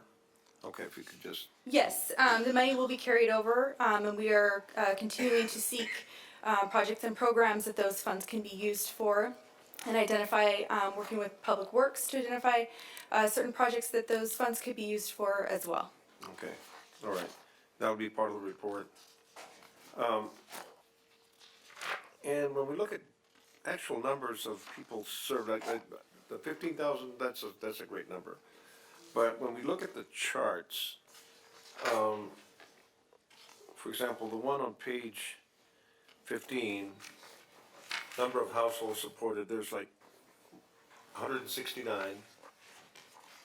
And then table 12, number of households supported, 119. It just seems like that's a very low number. I mean, I know that our homeless population is calculated at 170 or so. And there's a certain amount of these people that we're not actually touching. I don't know if these charts relate to that, but what I'm saying is it seems like these numbers are a bit low. Could you explain, please? Yes, these charts relate to our programs such as TBRA and various programs that we have to, in our outreach, we try to reach as many people as we can, and a lot of times we aren't able to reach people, just that they may not be interested. We also have emergency rental assistance program as well, and we had 353 applicants, and 116 of those were either ineligible, and then 75 of those didn't respond. So there's a portion of people that don't respond to these programs or ineligible as well. I was trying to smoke out Miss Briones, and she's standing right behind you. I'm here. Okay, so your question is the 119 and the 169 are the goals for various programs. And we had the 32 was related to our TBRA program, because we have about 27 seniors that we are helping directly. And it's a prevention program, and it's under our homeless strategic plan. Also, we had the emergency rental assistance program, and we're finding that very few are actually taking advantage of the program. So even though we've reached out to many and had a goal of helping many more, we're finding that very few have been responding. They're not wanting to bring us the paperwork that is required. Sometimes the landlords do not want to get the SAM's UEI number, which is required because it's federal funds. So there's various challenges. We thought that we'd be able to do more, and we're finding it very challenging. Is there anything we can do as a city council to help you reach more people with these CDBG funds? More homeless people I'm talking about? Well, when we reached out, we did, in December, we reached out to, we had it open, and we reached out to all of our partners, such as Valley Oasis, to have contact all of their list of those looking for rent assistance. And so we still found that we didn't have a lot of people that were responding. Okay, I'm not quite yet. We tried to work with like MHA, anyone who had a clientele that was directly needing help, and we still have been challenged. Okay, thank you. On page 18, it talks about the homeless count, and apparently back in 2020, it had actually, for the Palmdale count, was 318, and yet by 2023, the number is down to 177. I imagine that part of that reduction is because of the efforts that your agency's doing. What we reported there with 177 is those that were actually encountered. Encountered, okay. Because the housing count is a little bit different, and Heather Varden will be presenting that in a later item. Okay, we don't know what the actual number of homeless is then.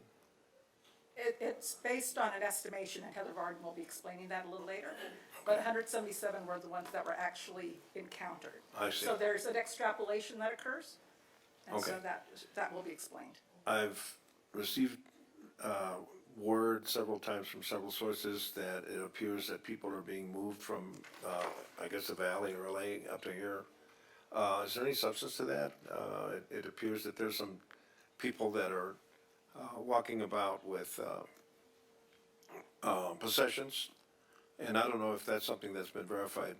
It seems to be a common statement by some of the people in the community.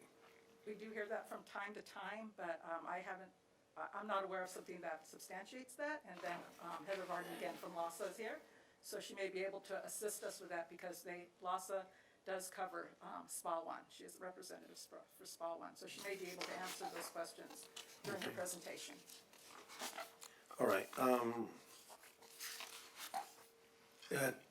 One of the things that you report at page 27, excuse me, is the discrimination against persons with disabilities. physical and mental disabilities. How do you track that? How do we know that these incidents are taking place? Is there a place where people can call and say, you know, I applied for housing at such a location and I've got a physical disability, but I've been turned down? Yes, we have a agreement with the consultant the Housing Rights Center. And the Housing Rights Center, one of the things that they do address is discrimination for disabilities. And they do track all the cases that they have, and they send us a report monthly of the cases that they have open, resolved.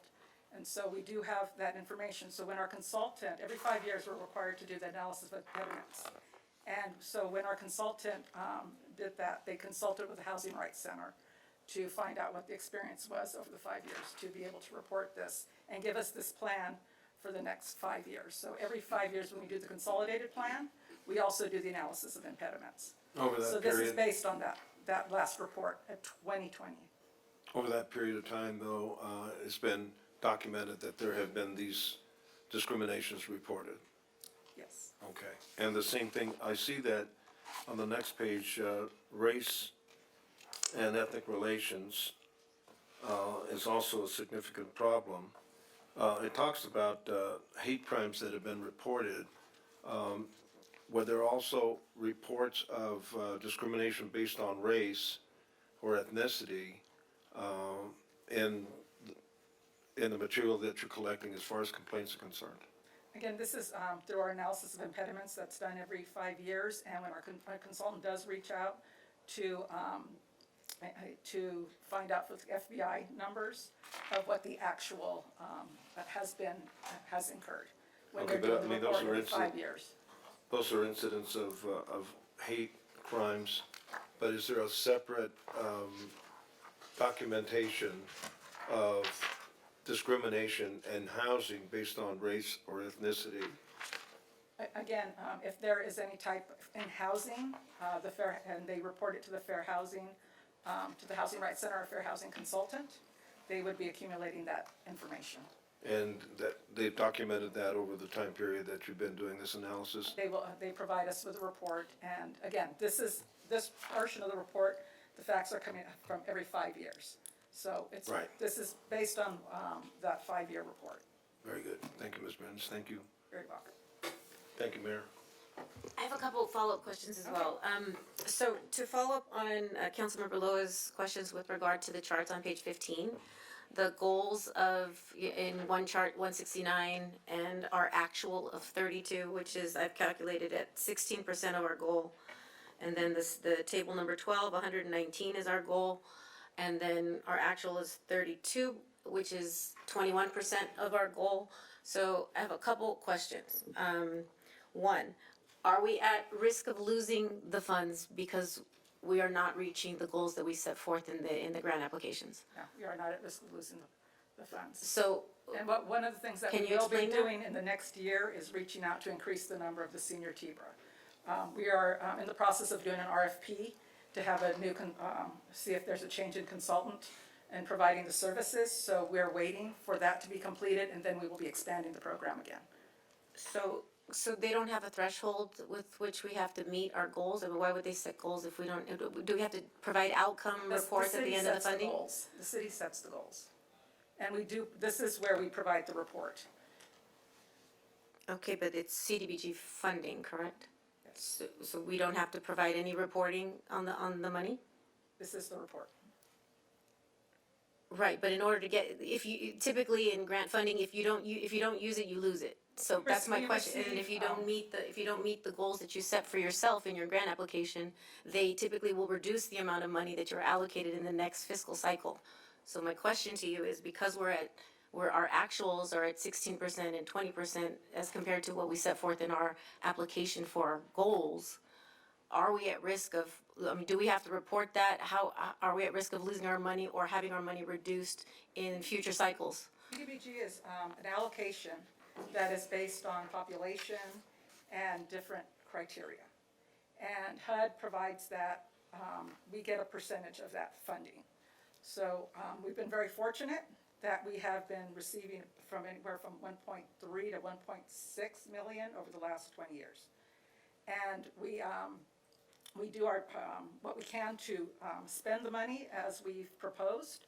We don't always manage to do that. For example, we've allocated $175,000 each year for TBRA, senior TBRA, but we may spend $121,000 because we lose people along the way, because they are seniors for various reasons.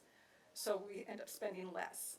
But we do not lose the money. We take that and it becomes unprogrammed funds, which we gather together so that we can do new projects. So we work with, we're working with Public Works to identify projects, sidewalks, other types of infrastructure. For example, we only use 60,000 many years of our administrative funding. We get 20% for administrative funding, which is usually about $250,000. We may use 60,000 from our direct charging for it. And that money, that year can only be used for administration, but when we don't use it, we roll it over and we're able to use it for other projects in any type of project.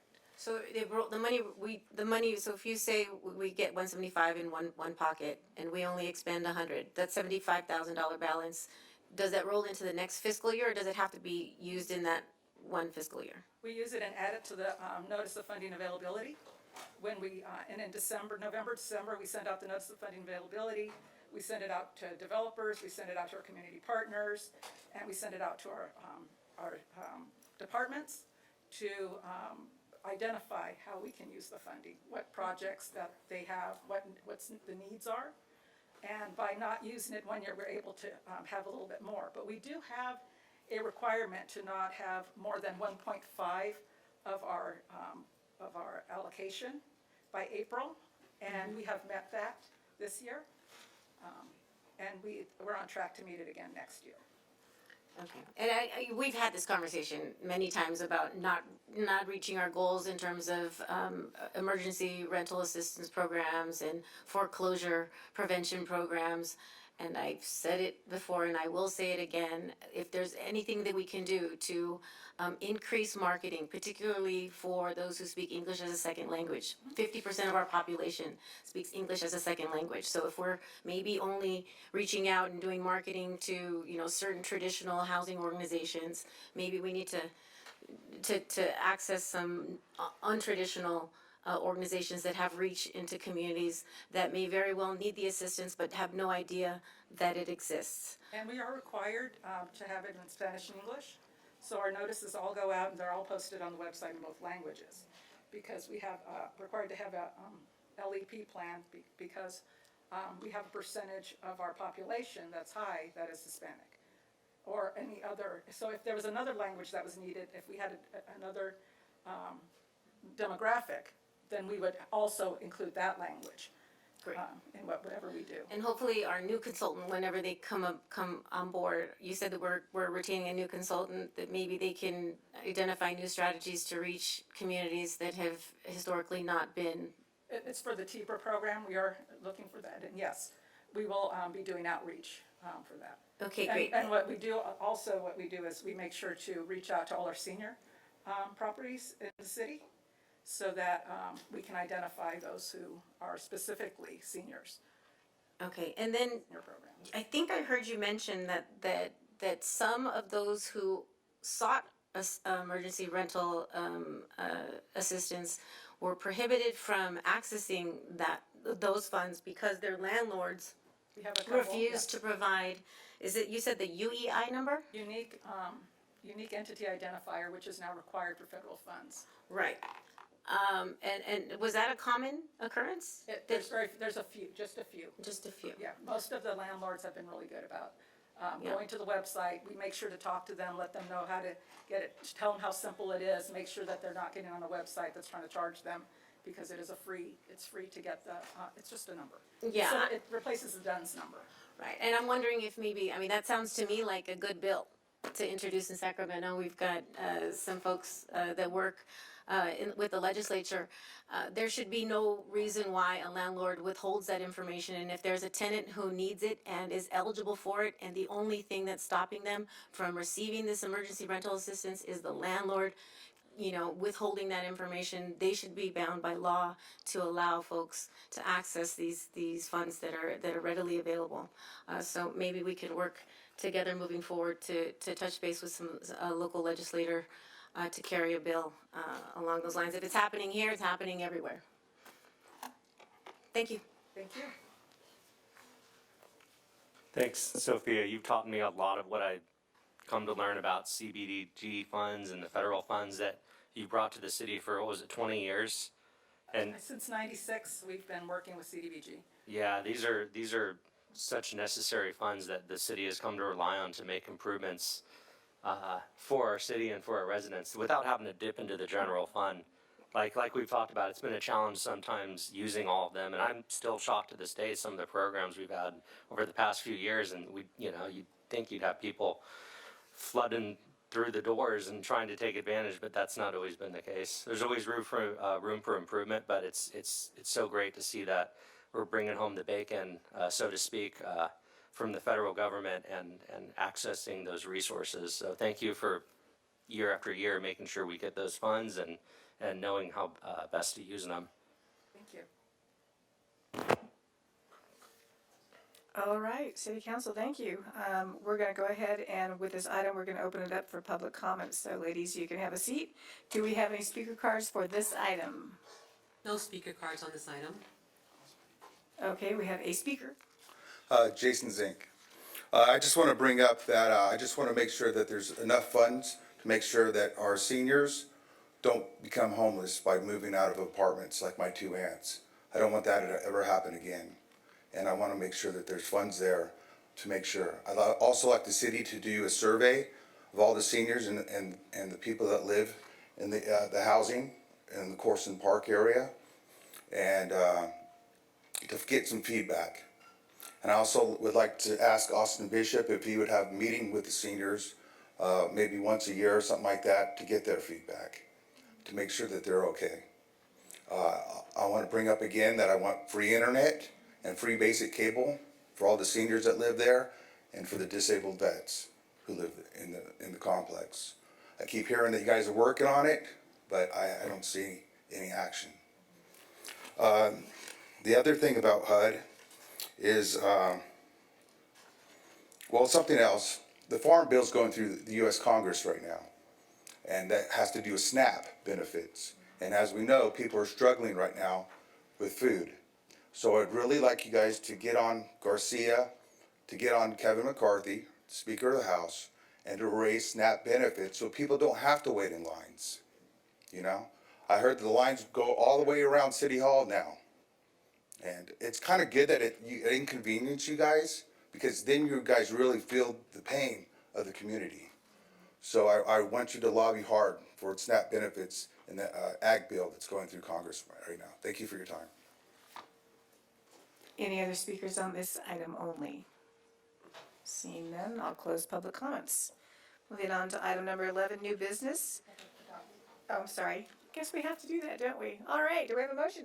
So moved. Second. We have a motion and a second. Do we want to go, you want to do a voice? Okay.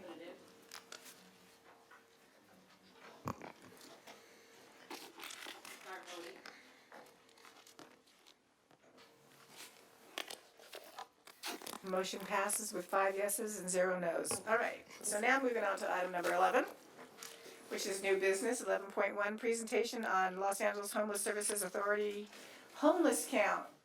Do we have Heather Varden? Thanks. Come on up. Good evening, Mayor and City Council. My name is Heather Varden. I'm the Community Relations Coordinator for the Los Angeles Homeless Services Authority, or LAHSA. I'm here today to talk to you about the 2023 Greater Los Angeles Homeless Count. LAHSA performs the largest annual point-in-time, or PIT, count for the United States as a requirement by HUD for continuums of care, or COCs, nationwide. LAHSA's data collected is then validated by HUD in a process designed in partnership with data experts from USC to create an accurate census of people experiencing homelessness living in the Los Angeles COC. The count is an imprecise estimate or snapshot. There are both specific numbers, like number of people in shelter bed counts, along with estimates, observations, and statistical samplings. In 2023, LASA and USC used lessons learned and implemented best practices from previous years to strengthen the data quality. This was including improved quality assurance at deployment sites, simplified volunteer training, and a new digital app from a vendor with years' experience developing apps for homeless counts across the country. Optimized data analysis, giving this year's results a better quality than ever before. The results are more accurate in part because of greater stakeholder involvement. At this time, I do really want to thank the City of Palmdale for the SPA 1 homeless count this year. It was a very collaborative effort with our with City of Palmdale's code enforcement, LASA homeless outreach teams, and Valley Oasis, which is our lead coordinated entry system provider. As we get into the numbers, I want to remind everyone that there is a person behind every number and a story. We're Service Planning Area 1, or SPA 1, and we didn't see a very significant change this year. We saw an increase of 88, which is within a margin of error, so we're seeing not much of a change here. The results for independent cities were released directly to the cities. These numbers are for the service planning areas, which the larger number is going to be your more accurate number because of the migratory nature of people experiencing homelessness. Funding is allocated by the service planning area.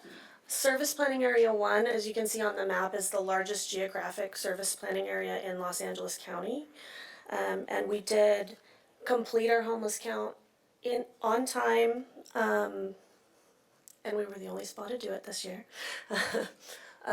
On time, and we believe the numbers are very accurate because we did partner very well with all of the stakeholders for Service Planning Area 1. All of the service providers that are in homeless services, as well as volunteers within the community, law enforcement, as well as code and public safety in all of the areas. We did see an increase in our neighboring counties. For Service Planning Area 1, it's important to note that there was a 26% increase in San Bernardino County and a 22% increase in Kern. So we're anticipating that that means that people are kind of moving out of the area.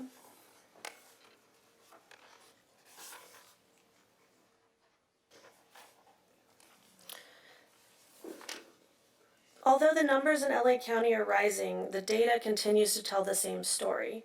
Although there is good work being done through things like Measure H, and we do need to be more coordinated. We need to increase what's working and make a real impact.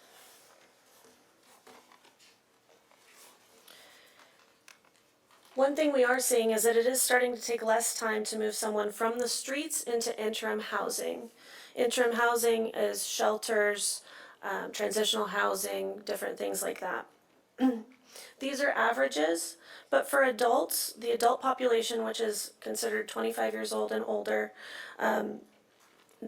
it was cut by 45% from 110 to 61 days to get someone from the street to shelter. Transitional aged youth, or TAY, which is the 18 to 25 group, was cut by 50% from an average of 127 days to 59 days. System improvements continue to lower unsheltered homelessness, or people that are living on the streets without being able to get into shelter. We are starting to see an improvement from street to shelter. A lot of that is through progressive engagement of our local outreach teams. They're able to build that rapport and then get people into the shelter and accept the housing options. May I ask you a question? Sure. Before I forget. Like this particular slide and a couple before that, are these LA County or is this specific to Palmdale? Or These are SPA 1? LA County. So not specific to SPA 1? These are not specific to SPA 1. I can get those numbers and bring them back to you if you'd like. Okay. Yes, if you could, please. Yeah, absolutely. Thank you. We know that LA County needs a coordinated path forward. We know what works is collaboration with all of the community partners, LASA, here it's Valley Oasis, Mental Health America, Department of Mental Health, Public Health Services. When we coordinate, we're able to utilize the resources because no one group has enough resources to solve the problem. We also know if we address specific populations, we do see the trajectory changing in a positive way. When we're focusing on seniors or veterans or adults, those programs are generally more successful when we have a very specific focus. And we need to set a goal in decreasing encampments and working towards a goal as a unified system. New leadership all the way up to a federal level is taking bold action to address unsheltered homelessness. The Board of Supervisors in other cities declared a state of emergency to address homelessness.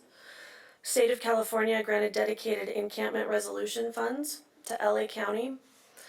Biden-Harris selected Los Angeles County to participate in the All Inside program to reduce unsheltered homelessness. And there are ways that you can help out in the community as well. If anyone in the community sees someone on the streets experiencing homelessness, they can put a request into LA HOP, which is the Los Angeles Homeless Outreach Portal. It's la-hop.org. And what that will do is it will prompt a request to an outreach team that works locally in Service Planning Area 1 to come out and start progressive engagement with the individual experiencing homelessness. You can also put different things in there if it's obvious substance abuse, obvious mental health, and we can make sure that a specialist comes out to engage that individual. I can say all of the outreach teams in this area work very collaboratively. So when a request is put in, there's a good chance somebody's already working with them, but that does let us know sometimes where they are, if they've moved someplace or something like that. It does help get the outreach workers back in touch if they have lost any of their clients that they're trying to work on housing or anything like that. Very quickly, do you know Sure. what the average response time? So if I were to submit a report on LA Hop today, what's the response time for somebody to come out? Because, you mentioned the migratory population. If I say somebody's in front of Jack in a Box today, who knows where they'll be tomorrow? What is the response time? It's usually with LA Hop, it's about 72 hours turnaround time. Yeah. They're not emergency response, unfortunately. The outreach workers work with people experiencing homelessness every day, so they might have 5 appointments to take somebody to the DMV, different things like that. And then LA Hop fills in if they can't find a client that they're looking for or something like that, then they can focus on the LA Hop request. That's part of why it's a 72-hour turnaround. So when they come out 72 hours later, do they, are they looking for specific identifiers? Are they searching the whole community? I mean, how did they find somebody 3 days later? They're looking for identifiers that are put in by the community in the app, so it's really important to be as descriptive as possible. If it's, as an example, a woman with blue hair that has a very large shopping cart, that's something that they can look in the area. Oftentimes, LA Hop is really useful because it's people that are in their neighborhoods, and a lot of times when somebody puts it in, hey, every day I see this guy on the corner, and that helps to get the outreach teams that can actually help. A lot of times the faith-based community can use LA Hop as well.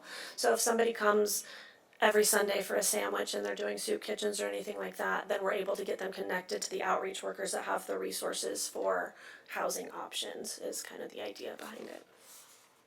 Okay. Another way that people can help is in January, the coldest day of the year when we do our homeless count. We do need volunteers, and they can sign up at theycountwillyou.org. It's not always a guarantee that they'll be counting in Palmdale or in their specific community, but they can volunteer and they'll either be paired up in this area with an outreach team or something like that, or they can go out and run tracks on their own. Okay. Do I have any questions, or is there anything? One, I want to say thank you. You have a monumental task before you. I mean, to address the issues, the multifaceted issues of the unhoused is really almost insurmountable. So thank you for your commitment to helping those least among us. My question is based on our local geography. So we've got a lot of encampments that are sort of, in remote desert areas that are hard to get to. I've done food distributions and jacket distributions and other things where we're like literally off-roading to get to these encampments. How is LASA or the count equipped or trained or do they even access those areas and incorporate those numbers into the count? This area, for a couple of reasons, that reason being one, has a lot of special teams that do the count. The special teams are the outreach workers that are in those deserts every day, going to those very remote areas. They all usually have off-road vehicles to do the count. During the count, it's very thorough. If there is a locked fire gate, the special teams contact law enforcement to unlock the gate and go into those areas. All of the national park areas are covered, like Angeles Forest and those types of things, by special teams as well. So it's very thorough. Yes. I asked the question of our staff a little while ago. Is there any documentation of people being shipped up here from LA or the San Fernando Valley or other areas? Is there anything like that that's been documented? We haven't been able to find any documentation of that. I have heard the rumors. When I was working directly on the streets and outreach, most of the time if someone comes from out of the area, they're just looking for a way to get back home. And a lot of the service providers do offer relocation. What relocation can look like is a train ticket, a bus ticket, or a plane ticket to wherever there is someone that can take them in. It's family, but anybody that will take them in, so that we're not sending them someplace to be homeless in another community, we will do what we can to get them reunited with that family. Okay. So it hasn't been documented. These are rumors. I've heard the same As thing. far as I know, they're rumors. I haven't found any documentation. With LA Hop, do you have personnel up here to respond to this? Yes. LA Hop, the request goes to an individual who's actually here right now. It's Nicole Matthews, who works in Outreach for Valley Oasis as the outreach coordinator. And then she assigns them to a team depending on what the area is. So there's quadrants that are broken down, or if there's a client that's working with a team already, it would be assigned to that team if it's known or anything like that. The only way to report that then is through contacting the website, or is there a phone number as well? It's just through the website at this And time. could you repeat that, please, that website? Yeah, it's la-hop.org. Okay. And there's a function there to actually report. Yeah, there's drop downs. It'll ask for the location. It'll ask, you can put your name in. It's optional. You don't have to. And then there's a place for descriptions. Whenever I talk about LA Hop, it's really important to put as much identifying information as possible. Because if you put in an LA Hop request and you just say there's a male on the corner of Palmdale Boulevard and Sierra Highway, we don't know who you're talking about. You have to be very specific and as many identifiers as possible.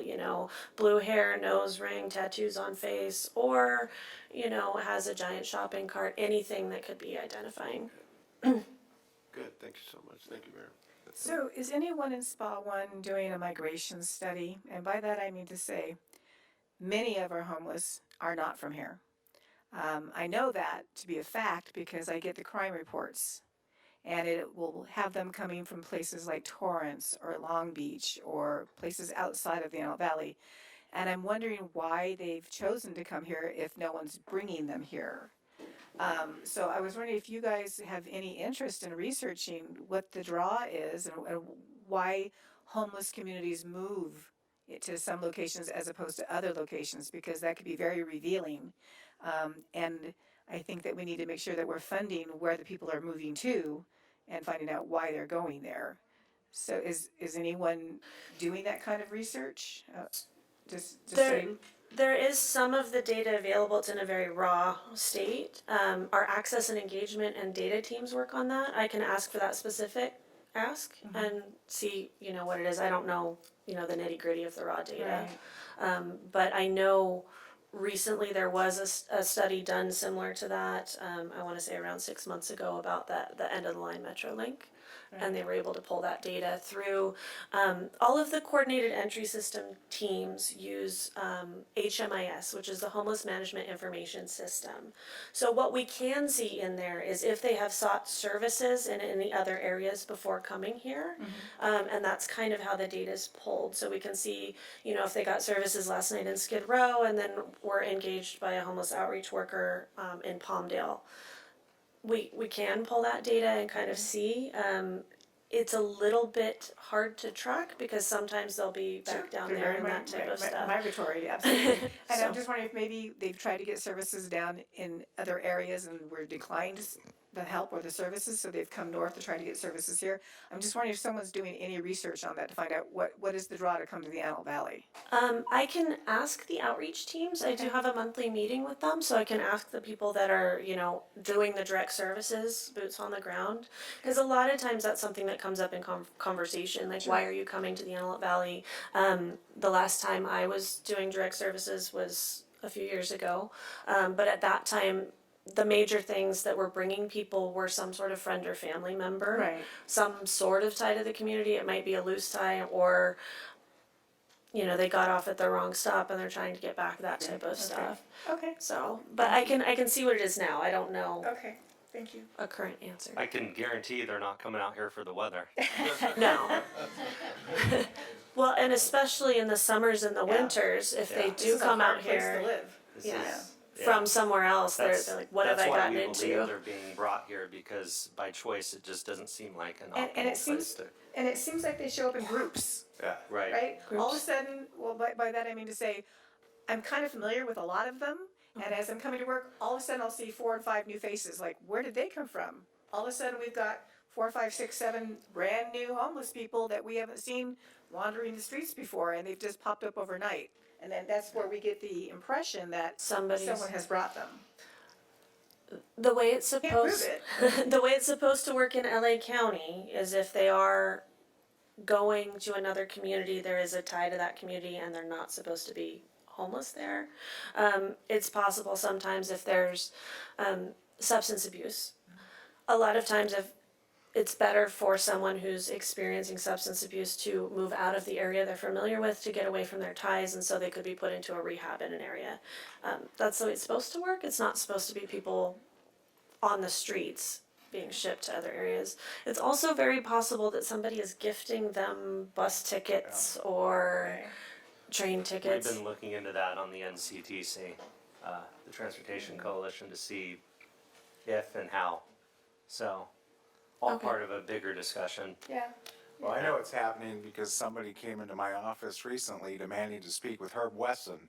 So why would that happen if they're not familiar with LA politics? They may have mental health issues.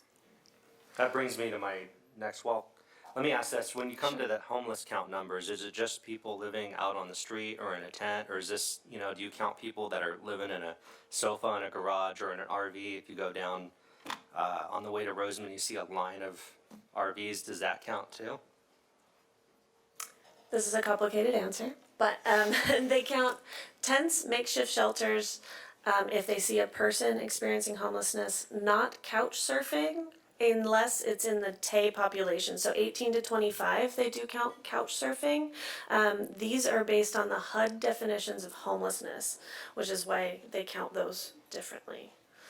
Because I know it's a broad spectrum. It is a of broad what- spectrum, and there are multipliers.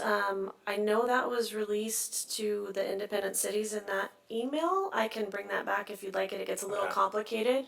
The multipliers were decided by USC's data analysts, but there are multipliers. So, like RVs in this area are and I don't know the numbers, but just an example, would count as like 2.8 people, or a tent could count as 1.4 people, because sometimes there's one person, sometimes there's 3 people, those types of things. So there are Right. multipliers that all Averages go out. into, yeah. Yeah.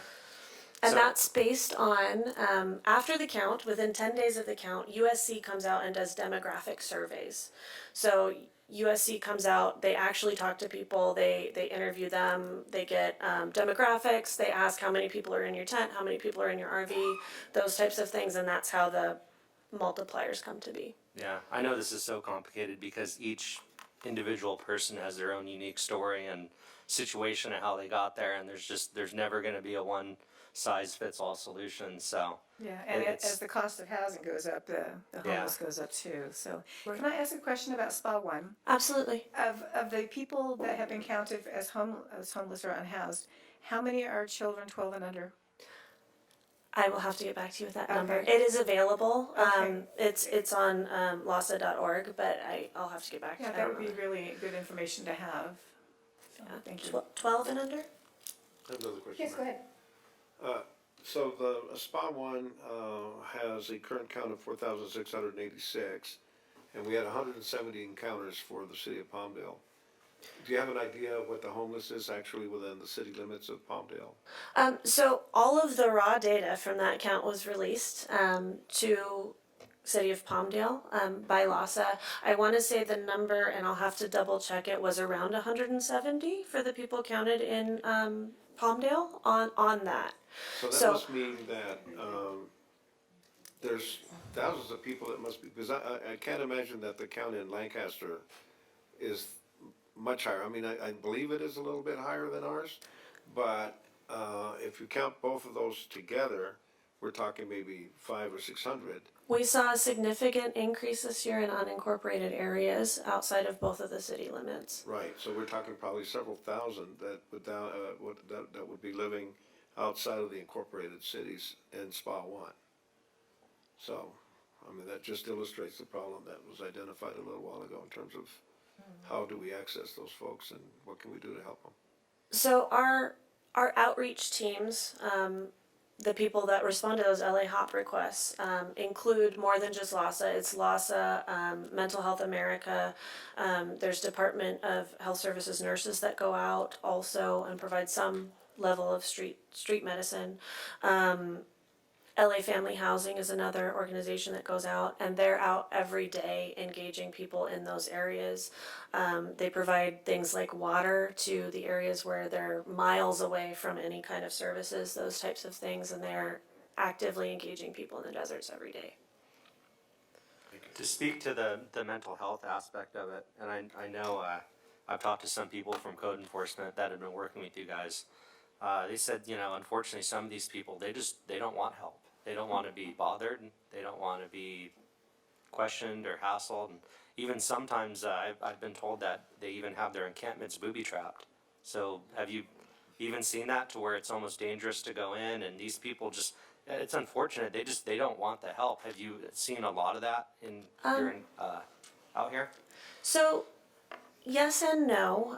I have seen encampments that are booby trapped. Usually, in talking to the people that live there, it's because they are repeatedly victimized. Their recyclables are stolen. A lot of times, the batteries out of their cars are stolen. So it's for their own safety.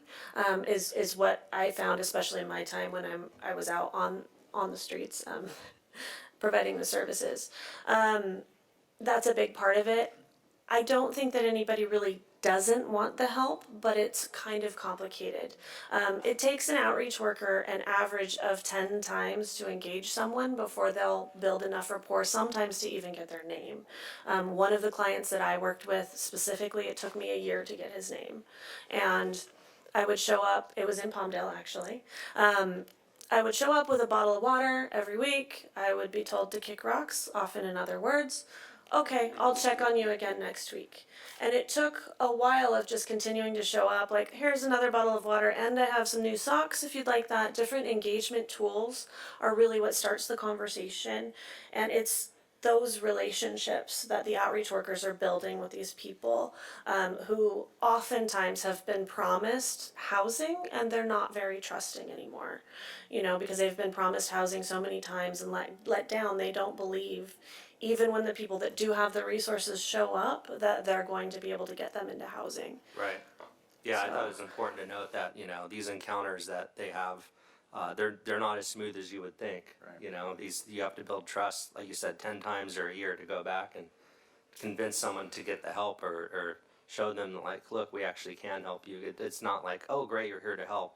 That's Right. perfect. Let me And accept. sometimes even when they're ready for help, it takes a lot. We can't, somebody that hasn't had an ID ever in the state of California and has no idea where their birth certificate is, those types of things, they're not ready to lease up a property. We have to work on getting their birth certificate so we can request a California ID and get them ready to even apply for the housing options. I have a question. This might be a little bit too much in the weeds, but I'm going to ask it anyway so that the public understands how difficult this can get at times. We're seeing an increase of concentration near the railroad tracks, which is United Pacific Railroad property. And they go there because they know the city can't do any enforcement there and the county can't. And I think we're still debating whether the state or federal government is responsible for that area. Are you able to do outreach there? So they're able to do outreach there, but it's not, they're not gonna clean them up or tell them to move. The point of outreach is that progressive engagement, and those types of things. Now, outreach teams, LASA specifically works with the Sheriff's Department host team, and there is a dedicated LASA team that works with host in SPA 1, well, it's the North County area, so it's a little bit different at SPA 1 and beyond. But they do work directly with them on cleanups to, if there's 5 people or more at an encampment and there's a protocol to clean it up, LASA goes and does that outreach as often as they can in the amount of time for the cleanup. As far as like getting really into the weeds with like whether it's metro or different things like that, there are several areas in SPA 1 that are like that, and our homeless population has become very educated on where those borders are. I personally was on several cleanups where, you know, oh well, I'll throw my stuff over the fence and just move right here, like in front of people that were trying to. I brought that up so the public's aware because sometimes they'll get frustrated with us and there's really, you have to understand there's county pockets, there's railroad pockets, there's metro. I mean, so many factors come into play and it's not as simple as everyone would think. Well, I mean, when it comes down to it, we're also asking people that have nowhere to go to move. We're asking them to pick up everything they own and move to a place where they're probably gonna be asked to move again tomorrow. I said it before, thank you for all that you do. You mentioned code enforcement. I again say it often, it takes a village, so thank you to code enforcement, your entire team. You guys are the folks that are interfacing like on a daily basis with our unhoused population, so thank you for all that you do to reach out and to work directly with LASA. My last question to you is, you work LASA, sort of the broad county umbrella view. Is there anything that we can do as a city council at the local level to help support what you guys are doing on a more macro scope? You know, the more resources we get, the better. So any type of resources. I know in Service Planning Area 1, there is no family shelter at all. So that's a gap. But also as LASA, who provides the funding, I can't really provide recommendations on what the city can ask for. But any resources help, and a lot of times it's even resources, the grassroots organizations have been a lot of help too, for things like sometimes relocation if somebody needs, or if there's pets, people donate pet food, different things like that, any type of additional resources. So we have a huge problem and a very small amount of resources. Well, thank you for that. That's a reminder to us. I think Mayor Betancourt and I are two avid supporters and proponents for a domestic violence shelter here in the Antelope Valley, but specifically in the city of Palmdale. You know, we need more beds that accommodate women with children, families with children. Domestic violence goes both ways, but Just a reminder, this was, I think we mentioned this as one of our strategic goals when we developed the whole best concept in our city council retreat. But again, just a reminder that we need to be, particularly focused on achieving that goal. Yeah, Thank you. thank you. And thank you for everything you do. And for those that don't know, Heather and Nicole also helped us last year, me and Councilmember Bishop, in community cleanup. So you've been really dedicated to the community. Thank you. Yeah, thank you for, Thank you. Yeah, thanks, Heather. you're such an asset to our community. We really have no words to thank you other than just say thank you, and we're here to help as much as we can. Okay, and I can make sure you all have my contact information if any Okay. other questions pop That up. would be My cell great. phone number's on that, please. Thank feel you free to so call me. much. Okay, thank you. Nope. Nope, so now we're moving to item number 12, non-agenda public comments. Now is the time for. No. It was at the beginning. We're in public comment right now. Yeah, we're gonna do non-agenda public comments, so if you wanna throw one in there, Jason, you're welcome to do that at this time. Do we have any speaker cards? Yes, Mayor. Okay. We have Brila and Sharina.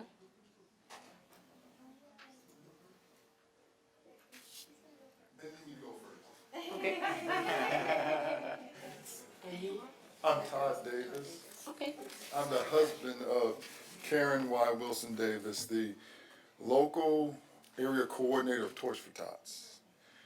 So thank you all for allowing this time. And I was coming up for a plea, but I'm actually changing, and I'm coming up to give you praise. I'll tell you what I mean by that. We were in dire need of facilities to be able to continue to do what we do. We've been doing it all the way since 2009, and this would have been the first time since then that we would have been able to having to discontinue discontinue Toys for Tots in the Antelope Valley. Last year alone, we served, I don't know how many families, but it was 80,000 toys, books, stocking stuffers, 103 nonprofit organizations. Cumulatively, we've probably distributed, since doing it for the Antelope Valley, more than 250,000 items to families. We were going to have to shut down here and take it to Pasadena, and that would have created a nightmare for the Antelope Valley. But thanks to Rhonda Perez, thanks to Mr. Alvarez, thanks to Nardi, I don't see her there, we were blessed while the meeting was taking place with the facilities to now keep Toys for Tots at home where it belongs. And Toys for Tots here is doing such phenomenal work that, yes, she is my wife of 32 years, but Karen got this distinction because of the service rendered by herself and the volunteers here. Going to be flying to meet her in Denver first, then Quantico, Virginia, because in Region 6, nationally, she has been chosen as the local community organizer of the year. That's the impact of what we do here. So thank you, thank you, thank you, thank you, and if I didn't say it before, thank you. Next speaker. We have Bryant Klein.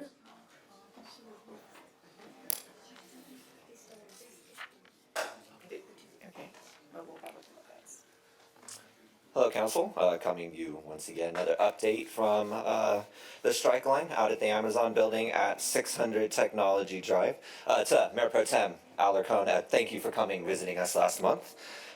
This month, we extended the strike line out to Hollister and Tracy up in Central and Northern California. And as of now, strike will continue. Amazon has still not come to the table to recognize our contract, and we'll continue to fight it out in the NLRB. On that note, that case has been prepared, and you can find notes on it online. In order to find notes, the Teamsters website, the address is a little complicated, so I would suggest that people Google Amazon Teamsters and either National Labor Relations Board or NLRB. The article in question is Teamsters challenge Amazon at National Labor Relations Board, and there is an embedded link inside the article that you can follow that has a direct link to the case that has been put in front of the NLRB. But to some stuff that's more local, Amazon at our station here at Dax 8 has hired a out-of-state security firm called Huffmaster Crisis Response that is a subsidiary of another corporation called Huffmaster Incorporated.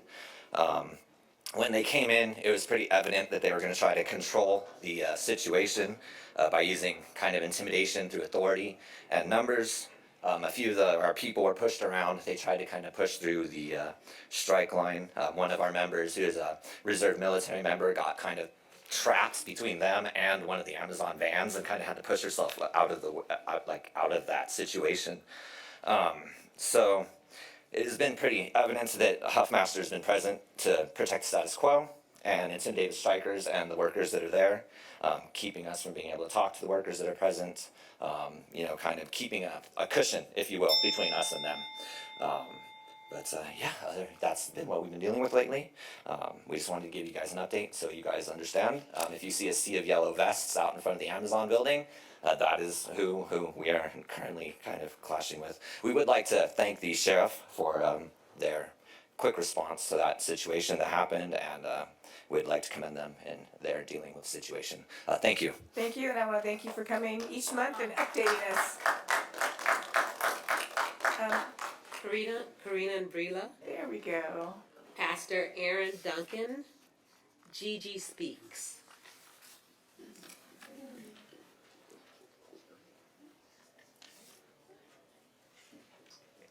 Good evening, I'm Brila. I am currently Miss Palmdale, and I'm here to support Toys for Tots, and I'm so glad they get to stay inside the Antelope Valley because people need a lot of help with toys and things like that. And if it was in Pasadena, people would have to travel all the way over there, so it's really good that they get to stay here, and thank you guys. And I also made a little poster saying support Toys for Tots, so if anybody would like to support them, That's very nice. Good for you. Thank you for doing that.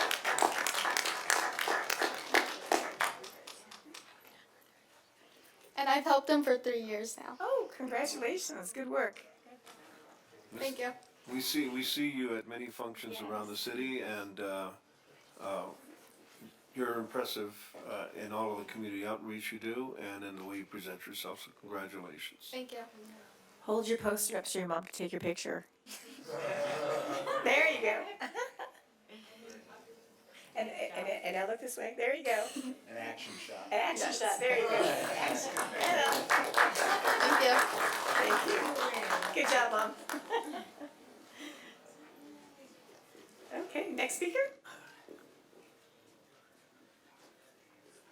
Hello, my name is Pastor Aaron Duncan, and gentlemen, they had already received such good news, and to our honor, your honor, and this honorable council to want to have protocol established.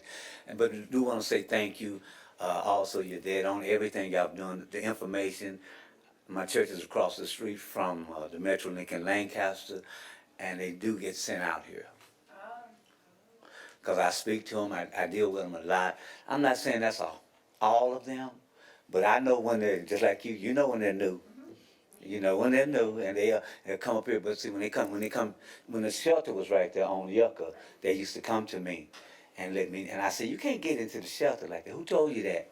People and sometimes Bakersfield. But we want to say thank you for Toys for Tots because I have been noticing that even though people may be driving Lexus and Mercedes, they're still coming to my church for food. We distribute food. And so it doesn't go by what they look like. They are challenged. And people are struggling, and so the kids, so when they would call our church, and they call us from, my church, we have members from Palmdale, they were, that's why it's the Antelope Valley. And I want to thank y'all that if we're doing the right things in Antelope Valley for our people who are going through, I think we're making a better impact. And like you say, they are in the out fringes, outside of our towns, a lot of the homeless. We try to give them something too, you know. And they do have children with them. They do have a lot of children out there. So you're asking the right questions. Keep asking the right questions. You will get the right answers. God bless you. Your Honor. All right, thank you. Spirit and Truth Missionary Baptist Church, we give away. Come up to the microphone so that people at home can, and maybe give your address too, so Okay. if people want to come. Spirit and Truth Missionary Baptist Church is 44722 Yucca Ave in Lancaster, California. 44722 Yucca Ave. We distribute food every Tuesday, except for the first Tuesday, because everybody get their checks. they don't need food the first Tuesday. But all of that, and then we usually go with a hot meal. Normally it's every fourth Friday. Every fourth Friday at 11 o'clock, we do hot meals. Nice. And we've been doing it since 2003. Working in this family. Good work, sir. Thank you so God much. bless.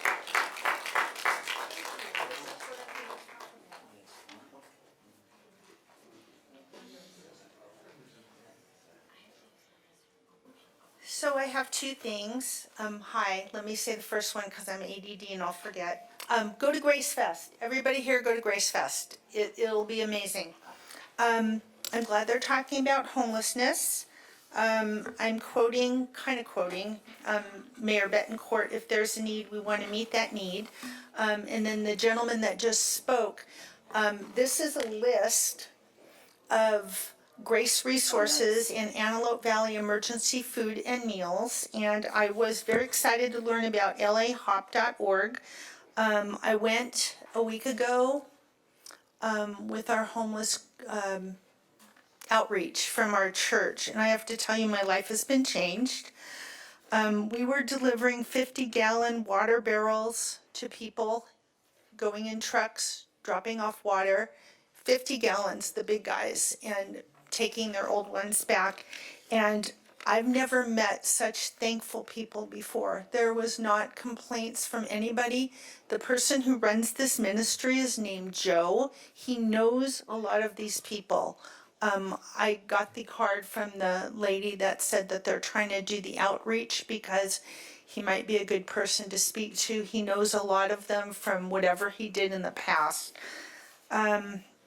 But there are a lot of churches, if you look on this schedule, and it probably needs to be updated, you can get showers, you can get 2 meals a day, you can get groceries.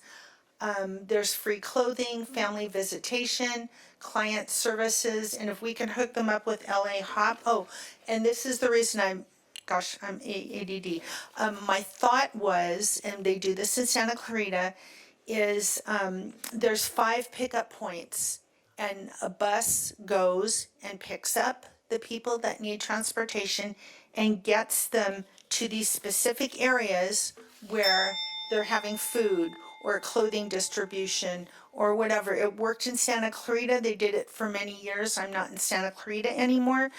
But we actually did drive to the homeless encampments, and it was right after the rains, and some of those roads were closed, and you were four-wheeling it with your 50-gallon things in your car. But we got to some of them. Some of them we couldn't reach. But if we could create pickup points where people can come on 3:30 on a Tuesday or a Monday, or just give them a schedule, we would pass it out for you as part of our outreach for the homeless. People to come get services. And I just wanted to put it out there.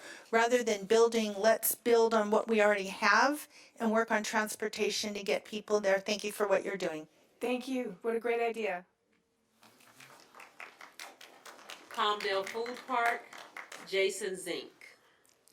Sir, did you fill out a card? No, okay. Good evening, council members. My name is Selena Barraza, and I am a local realtor in the AV. I have resided in the city of Palmdale for 27 years, and as an entrepreneur and resident, I have witnessed an exponential growth within our community. It both excites me and concerns me. As I see the growth, I've noticed that over 50 food truck vendors are struggling to find proper parking to keep their businesses open. Many food truck vendors can only attend events when events are available, which is not sustainable for most. And I've witnessed on the corner of Palmdale Boulevard and 30th Street East, food truck vendors are in uncontrolled environment in a lot full of dirt, providing locals without trash bins or bathrooms. I am here today to offer a more permanent solution. Palmdale Food Park LLC is a platform for food truck vendors to have a permanent spot to sell their food. Vendors rent out a spot and are provided with 2 public restrooms that are located inside the building. The building is paved and fenced. Parking is provided for both vendors and the public. Palmdale Food Park is located on Sierra Highway and Avenue R, where Blue Rhino Motors used to be. I am in a commercial zone, which was recently changed into heavy industrial zone just a few months ago. I am allowed a temporary permit, but that permit will only allow 10 events in a 6-month period, limiting income I make in order to sustain a business and to provide permanent safe parking for food truck businesses in our community. I am here today to ask for an exception for a proper permit in the area that I am zoned for. Lancaster Monday Bites is an example of an incredible opportunity that provides a safe space for locals to eat, relax, and bring their families. It would truly allow the city of Palmdale a great opportunity to flourish and provide more events for our community. Again, my name is Selena Barraza, and thank you so much for listening. Thank you. Sir, you can go ahead and come on up. How are you? My name is Jose Luis Navarro. I'm a board of director of Trinity Harvest Food Bank. But my question here today was kind of point of clarification. I was just made aware that Palmdale does not recognize Hispanic Heritage Month. With a population of over 60% Hispanic, I lived in communities where much smaller communities have encouraged and proclamated this as an important event where people can share their heritage, their culture. And I just don't understand that September 15th to October 15th is National Hispanic Heritage Month, and yet Palmdale doesn't recognize it or acknowledge it or promote it. Where do you get that information, sir? I'm sorry? Where do you get that information? I've heard it. Okay, I think we have a Yeah, response to so that. we recognize it every year, and we are scheduled to recognize it at our next council meeting, which is the first Wednesday in October. Since it bifurcates the month, we recognize it at the second half historically. Oh, okay. Are there any events that help promote these activities? Oh, absolutely. It's on the website, it's broadcast, it's in the magazine, it's all over the place. And you know, we get this a lot, that we don't do this and we don't do that. People ought to check what the facts are before they come and make those kinds of assertions. It's incumbent on a Well, resident to do unless that. we come, we don't know where to check. And that's another thing. Well, So there's a I'm glad website. it's up there. I appreciate your Okay. addressing this so that I can pass that on. Yeah, I mean, I have to respond simply because we hear this over and over and over again, and it's not accurate, because in fact, we do these things. We've been accused of not recognizing Cesar Chavez Day. We do recognize Cesar Chavez Day. We have an event out at the park, and at Masari Park, every year. And yet people come here and say we don't do that, and it's just not accurate. Okay. I think it would be nice if we had the city council provide a banner or have some funds, just have one central location where we could have a billboard that would advertise these events. And I'm sure there'd be a lot of participation. I think We're some working on some signage so that we can display all of this at That would be events. great. And we're gonna move What do forward you think? with those at several locations in the city, so. Yeah, I think some of the concern was that because we're not having a second, it wasn't agendized as a presentation today, and we are not having a meeting in the second half of September. The initiation of the Heritage Month was not going to be recognized when it traditionally would be. It's now going to be recognized at the tail end of the month. So I suggested in my conversations with our city manager that maybe since we are canceling our second meeting in September due to a scheduling issue for the council, that maybe we entertain hosting a special council meeting when we return from our conference specifically to recognize Hispanic Heritage Month in a proper way at the beginning of the month. Thank you very much. Jason? I would say those digital signs I've been asking for all the parks and the park and ride and in front of the library here would help out. But also Sarah told me that Gallagher, that we're putting off doing the website, city website again. And I tell you guys this all the time, we need a top-notch website. Some of the information on the homeless, Antelope Valley has a higher homeless count than Skid Row in LA. Antelope Valley per capita has higher homeless count per capita than all of Southern California counties. San Diego, San Bernardino, Riverside, LA, all of them. Did you guys know that?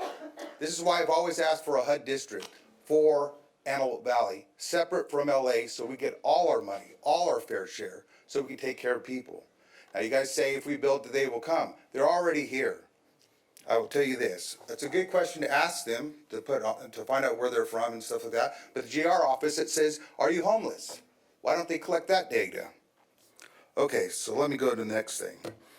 We have there's got to be a lot more homeless people here, because I had a lady, I told you this before, $2,700 to rent her place, and I could not find her one place in Antelope Valley. She's now living in California City and commuting to Lancaster and Palmdale. So, you guys need to do a bigger effort in getting these home developers and landowners and stuff to build these units. The city needs to partner with these people. Get this money from Sacramento, $750 million, and we didn't have one application that I know of to come to Palmdale or Lancaster or Antelope Valley. We are not doing everything we can. We are not getting our fair share. We spent the state spent $300,000 per motel room on Sierra Highway. I could have built them a townhouse for that. There's so much. But the biggest thing I want you guys to think of is there's a $15 billion bond measure in 2024. I emailed you this.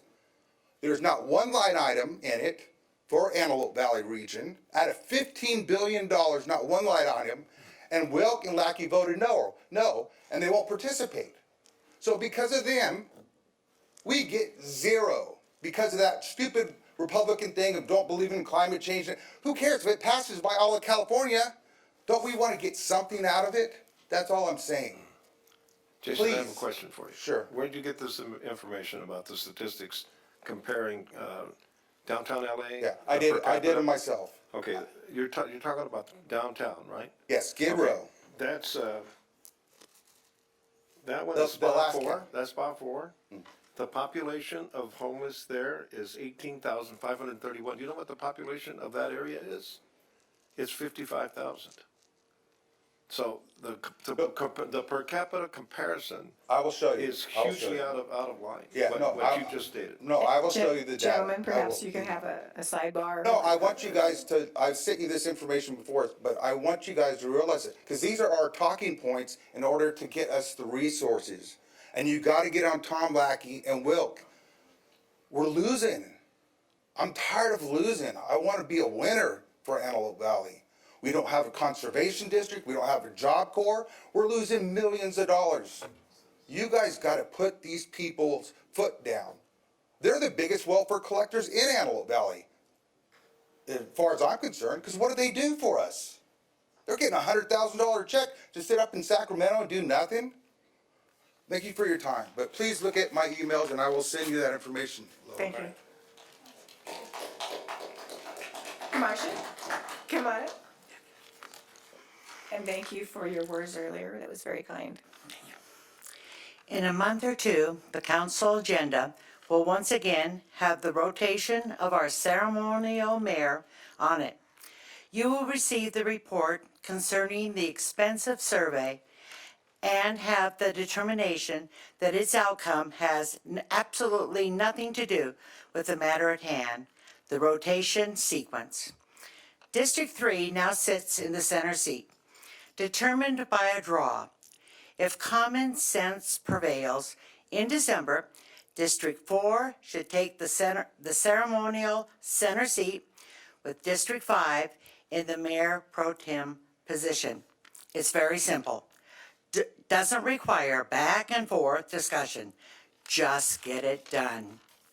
When each of you were running for the council seat that you now occupy, I'm sure you told your neighbors, if elected, you'd work for your district and with other council members for the benefit of Palmdale.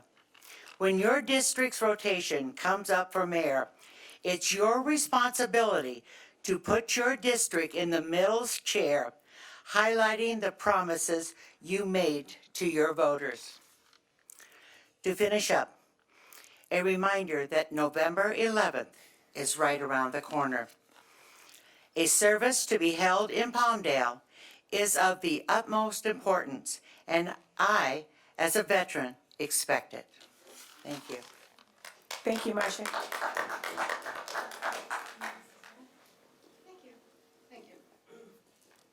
Hi, good evening. My name is Marcia as well. The name must be having a comeback. Anyways, I have several different comments, but I want to kind of condense it. I believe that in Sacramento, our governor should come out of his ivory tower. I think that he's been addressing homelessness in a way that is not working, is non-supportive, and then it's kind of, when I listen to one side of the argument, I recognize that outreach programs, well, they're doing a lot of the work. And we're still looking to the churches to do this. There's also subsidies or subsidized through the government food that goes to the churches, which is a great idea and seems to be working for us to help with those who have mental problems. And getting them into houses when it has to do with HUD is kind of controversial to say that those who want to rent or those who want to be housed are turning down the opportunity to be housed. That doesn't make sense. There's discrepancy in that comment alone. I know that you all have elected or assigned people to a committee. It was supposed to be a human rights committee. I was here for one of the meetings. This is now maybe about the third meeting that I've attended here at the City Council. I would like to know where it's posted, what's going on with this Human Rights Committee. What are they doing to improve any of what we recognize as sex trafficking in the area? How are they eliminating that? How are they detouring that from taking place in this city? I'd also like to know how you can give us that information, because I have heard nothing on this subject whatsoever. I haven't heard anything on this subject. Is there a place where we can get this information? Where? Has it been posted somewhere? So HRAC is a Brown Acted commission, and they are posted just like the city council meetings. They meet bi-monthly, and you can search our website for all of their minutes and their agendas. And you are welcome to attend the public meeting and bring your concerns to them When will directly. the next meeting be? I don't have the date in front of me, but I can get it for you. It's on our website. Okay. The first Thursday in October. She And I has it would all agree with memorized. Jason. I agree with Jason. The website is not easy to access. As a matter of fact, if you have to know everything about me just because I want to know what's going on in the city, I have a problem with that. I always have. The idea that we can voice our opinion, we can have something to say in the city, doesn't mean that you need to know everything about me. You just need to know that I have issue with what's going on in the city. So I thank you that you listen. Thank you very much. God bless you. We continue to hope that Palmdale gets better, but I will say that I am someone who shops in the area. I am someone who takes my business here, and I still feel unsafe on the city streets. I just do. I'll tell you, I was in Guitar Center the other day, and someone came in who was out of his mind, and he started screaming obscenities. And he said someone was going to remove him with the sheriff's department, but nobody came because our sheriff's department, we don't have enough. There's not enough staff in the sheriff's department. I know you know it. Thank you very much. Thank you that you recognize it. So anyways, in this too, we go back to the governor of the state. Give back the parents their parental rights. That is so important. I'm so tired of seeing bills that are being passed in California or being brought to the Senate floor. What a waste of time. What a waste of energy and time. So anyways, you know, God, our God is a just God. And he does not care for what he's seeing going on. Not in this world. So I pray that we will all see changes and you know, you guys are at the forefront of this. You have an opportunity to make change. Because all we're going to have is change, pocket change, after this inflation, right? Inflation is hurting everyone. Thank you for letting me go a little bit longer tonight. But in that too, I take my leave. God bless you. Marcia. Thank you so much. Next speaker? I'll try to stay underneath the 2 minutes. As one who works for the Department of Social Services for the last 32 years, I can tell you there's a pie chart that accelerates higher and higher for the last 10 years. And that's what everyone's been talking about here, and that is homelessness. Okay? Every call I get is homelessness and food. Pie chart off the charts. So it's not just going to take you guys, it's going to take all the nonprofits and everybody here who gets to the root, number one, the root cause. And I believe, and I've said it time and time again, if someone rents and there's no cap in this area, that rent is going up more than 10%. And nobody's holding that accountable. So whatever legality we need to exercise and put to the table and have that discussion, we need to put caps on that because what was once $1,100 a month 5 months ago is now over $2,000 to most people living in lower income areas. Okay? And the most uncomfortable discussion is those people who own those homes, right? They're capitalizing. I get it. They're making profits and they worked hard. But again, who's going to hold that accountability when they rent that out and there's no cap on that renting out? So that's one of the root problems. And if we're not having that discussion, we're not addressing the pie chart to begin to go down, right? Mr. Loa, you mentioned, and thank you for saying that. And I thank the people who last year celebrated Cesar Chavez. But is there room for improvement? Absolutely. And I'll throw out some names. Teatro Campesino, right? I'll throw out some names. Cesar Chavez, Dolores Huerta. The flag itself. All those are entities that played a role in today and from the 60s and to today that still struggle. So I'm recommending those people who are putting this together, number one, thank you for doing that. But number two, let's get testimonials. Let's get Dolores Huerta out here. She's still alive and fighting. And hear real stories. And hear real stories from testimonials. And celebrate with music that relates to the struggle. Not just to have a celebration, but that can relate to the struggle. Now you're celebrating Cesar Chavez Day because now we can relate and maybe even be part of the solution on the daily struggle of farm workers. Okay? Thank you for your time.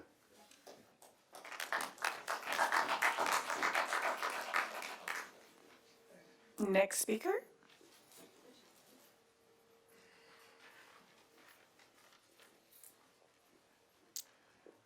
Madam Mayor, council members, I'm Roger Soderstedt, longtime Palmdale resident. And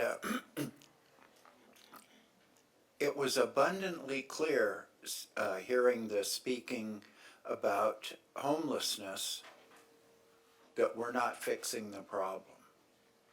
So what should we do? Let's throw more resources at it, even though it's obviously not working.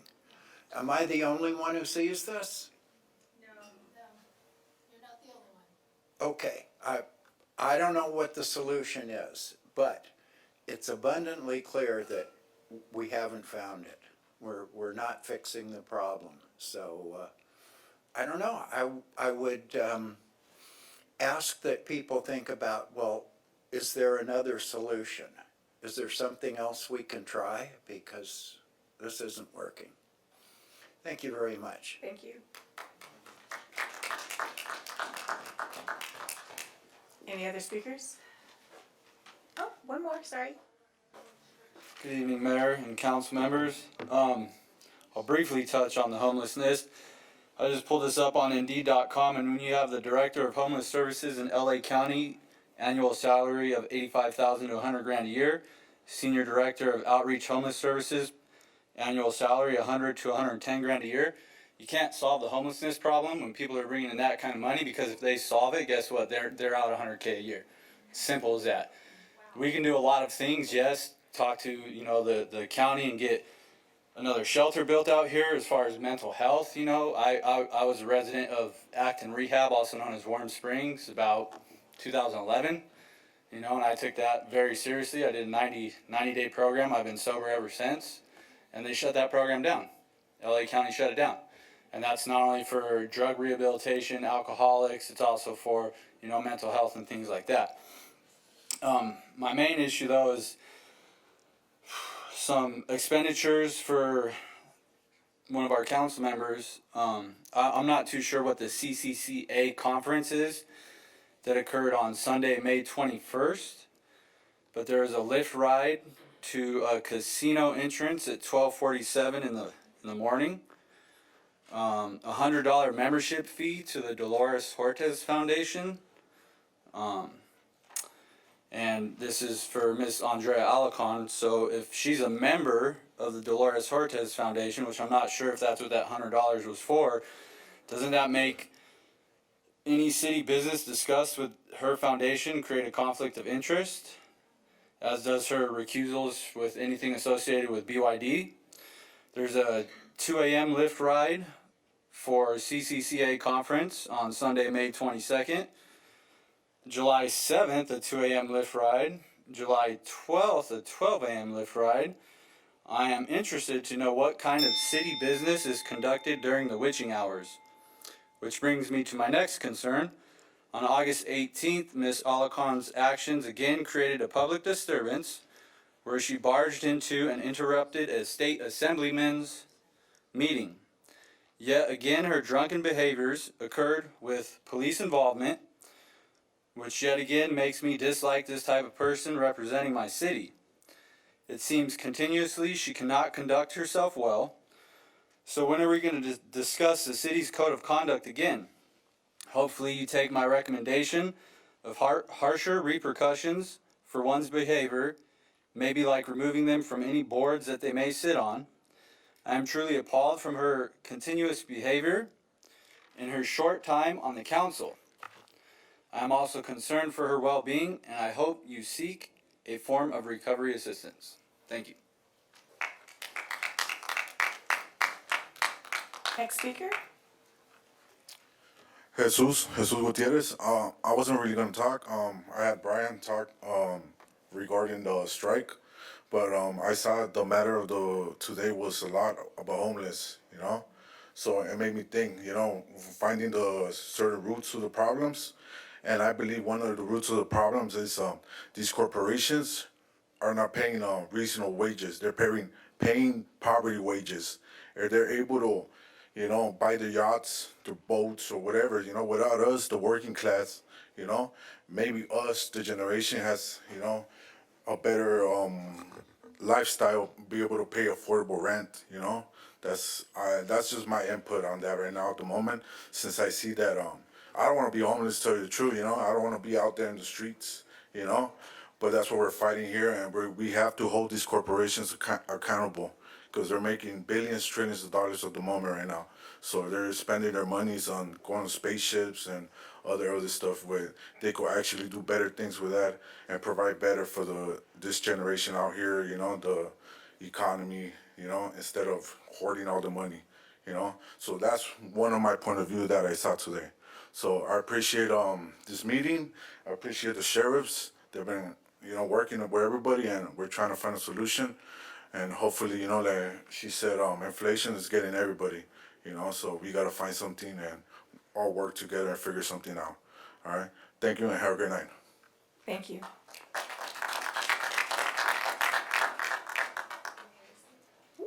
Any other speakers? All right, seeing none, I'm going to go ahead and close public comments for non-agendized items. And now we're moving on to item number 13, informational reports from mayor and our city councils on the various committee memberships and meetings attended at public expense. Mine has been written up and is posted as part of public record. Is everybody's? All five of our informational reports are posted. So, moving on, we'll go to item number 14, city council announcements and requests for new agenda items. All right, Mr. Olson, do you have any? I'm good. All right, Austin. Mr. Loa? I've already stated what my concern is. Okay. Okay, Andrea?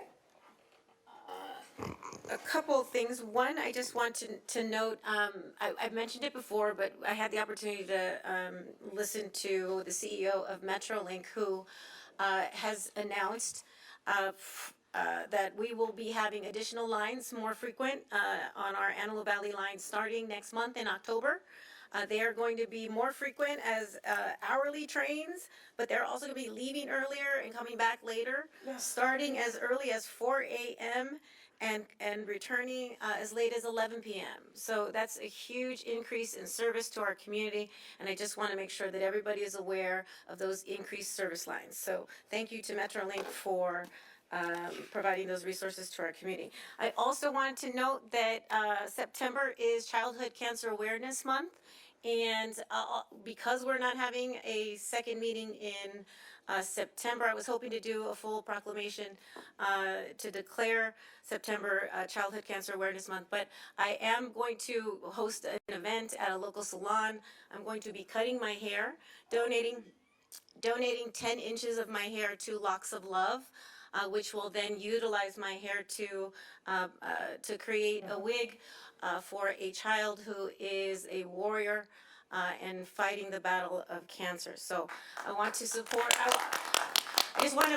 I'm not doing it not necessarily for accolades. I want to, it puts a smile on my face to know that I'm able to put a smile on somebody who's fighting the battle of their life on their face. So just raising awareness. I would have loved to have a formal proclamation, but we're not having a council meeting Well, next. you know what, we can always do it and do it at a later date. I know it's kind of not the same month and that type of thing, but it's nice to be recognized. Yeah. So let's go ahead and do that, if it's okay with the city Sure, clerk's so office. maybe if that's a new, I was gonna ask that it be added to a second meeting in September, but since we're not having one, maybe we can do it the first meeting of October. Or we can, as I suggested, do a special meeting just to do 2 quick presentations, one for Latino Heritage Month and the second for cancer awareness. Yeah. Be a quick meeting to do some presentations, and it could be a very celebratory meeting. So let me just say this, that, I'm a patient at City of Hope. What you're doing really matters. I'm blessed that I have not lost my hair. I've lost a lot of it, but I haven't lost all of it. And especially for females, having your hair is so important. It matters. It matters how you feel on the inside. And people judge people, even though they shouldn't. So thank you for donating your hair for all the kids that need it, that want to feel normal, and anybody else who has really nice long hair. They take donations all the time for these locks of love, and it's very important. So I am blessed to have my hair. A lot of people aren't. So if you guys can, please do, because it matters. It is a source of pride and dignity for women, for kids. It gives them a sense of normalcy when they've got countless medical appointments and constantly being pricked by needles, and sleepless nights and nausea and all that comes with battling cancer. So it's really something I wanted to do, from my heart. But I would encourage anybody else who wants to join me. I'm going to be posting, you can visit my Facebook page, and I think the city is probably going to post something. I'm going to be selecting a local salon who's going to do the cutting, and they're going to live stream it. I'm going to see if they require 10 inches in order to to create a wig in and of itself, but they accept donations of any amount, and they will use that to offset expenses and other efforts that they do. So if anybody wants to join me, by all means, reach out to me. You can send me an email or reach out to the city. They know how to find me, and we'll be able to. We'll be able to. I'm getting the call that Councilmember Bishop. They're pointing to you. Anyhow. Let the record show George and Vicky are laughing at me.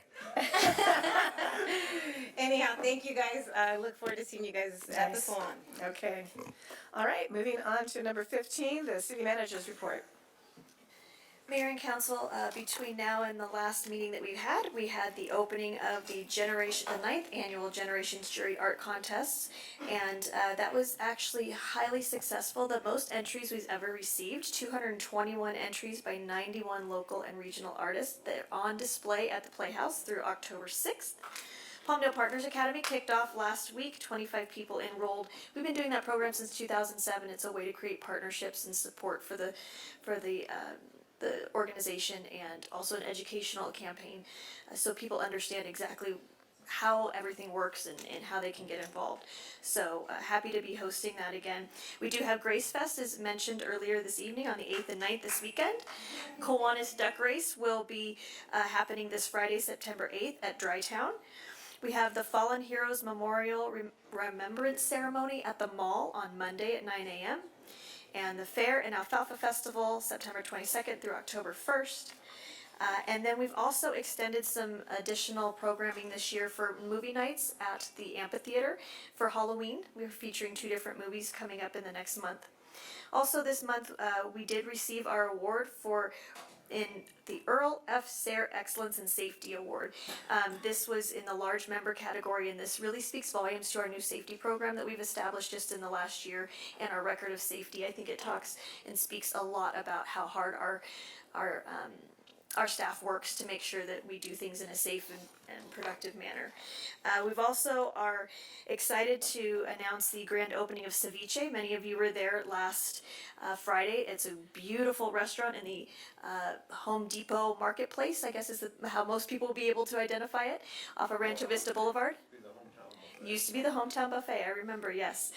So they are open and operational, and it's just a beautiful location. We're very lucky to have it. It's their largest location of 4 right here in Palmdale. We will do the grand opening of Handel's Homemade Ice Cream this Thursday. Farmers Insurance, Hair by Marion, and Jersey Mike's Subs are all coming up later this month. So thank you all. That is the end of my report. Thank you. All right, and now we have item number 16, presentation by city attorney. Thank you, Madam Mayor, members of the council and public staff. We have 2 properly agendized closed session items. Both are real estate negotiations. The goal will be to do some positive acquisitions for the city. And with that, we can recess to closed session at your convenience. We will go ahead to closed session. You're welcome to stay until we get done and see what the, otherwise you guys have a good evening and thank you for coming. And oh, we didn't talk about it. Oh.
We have everybody back?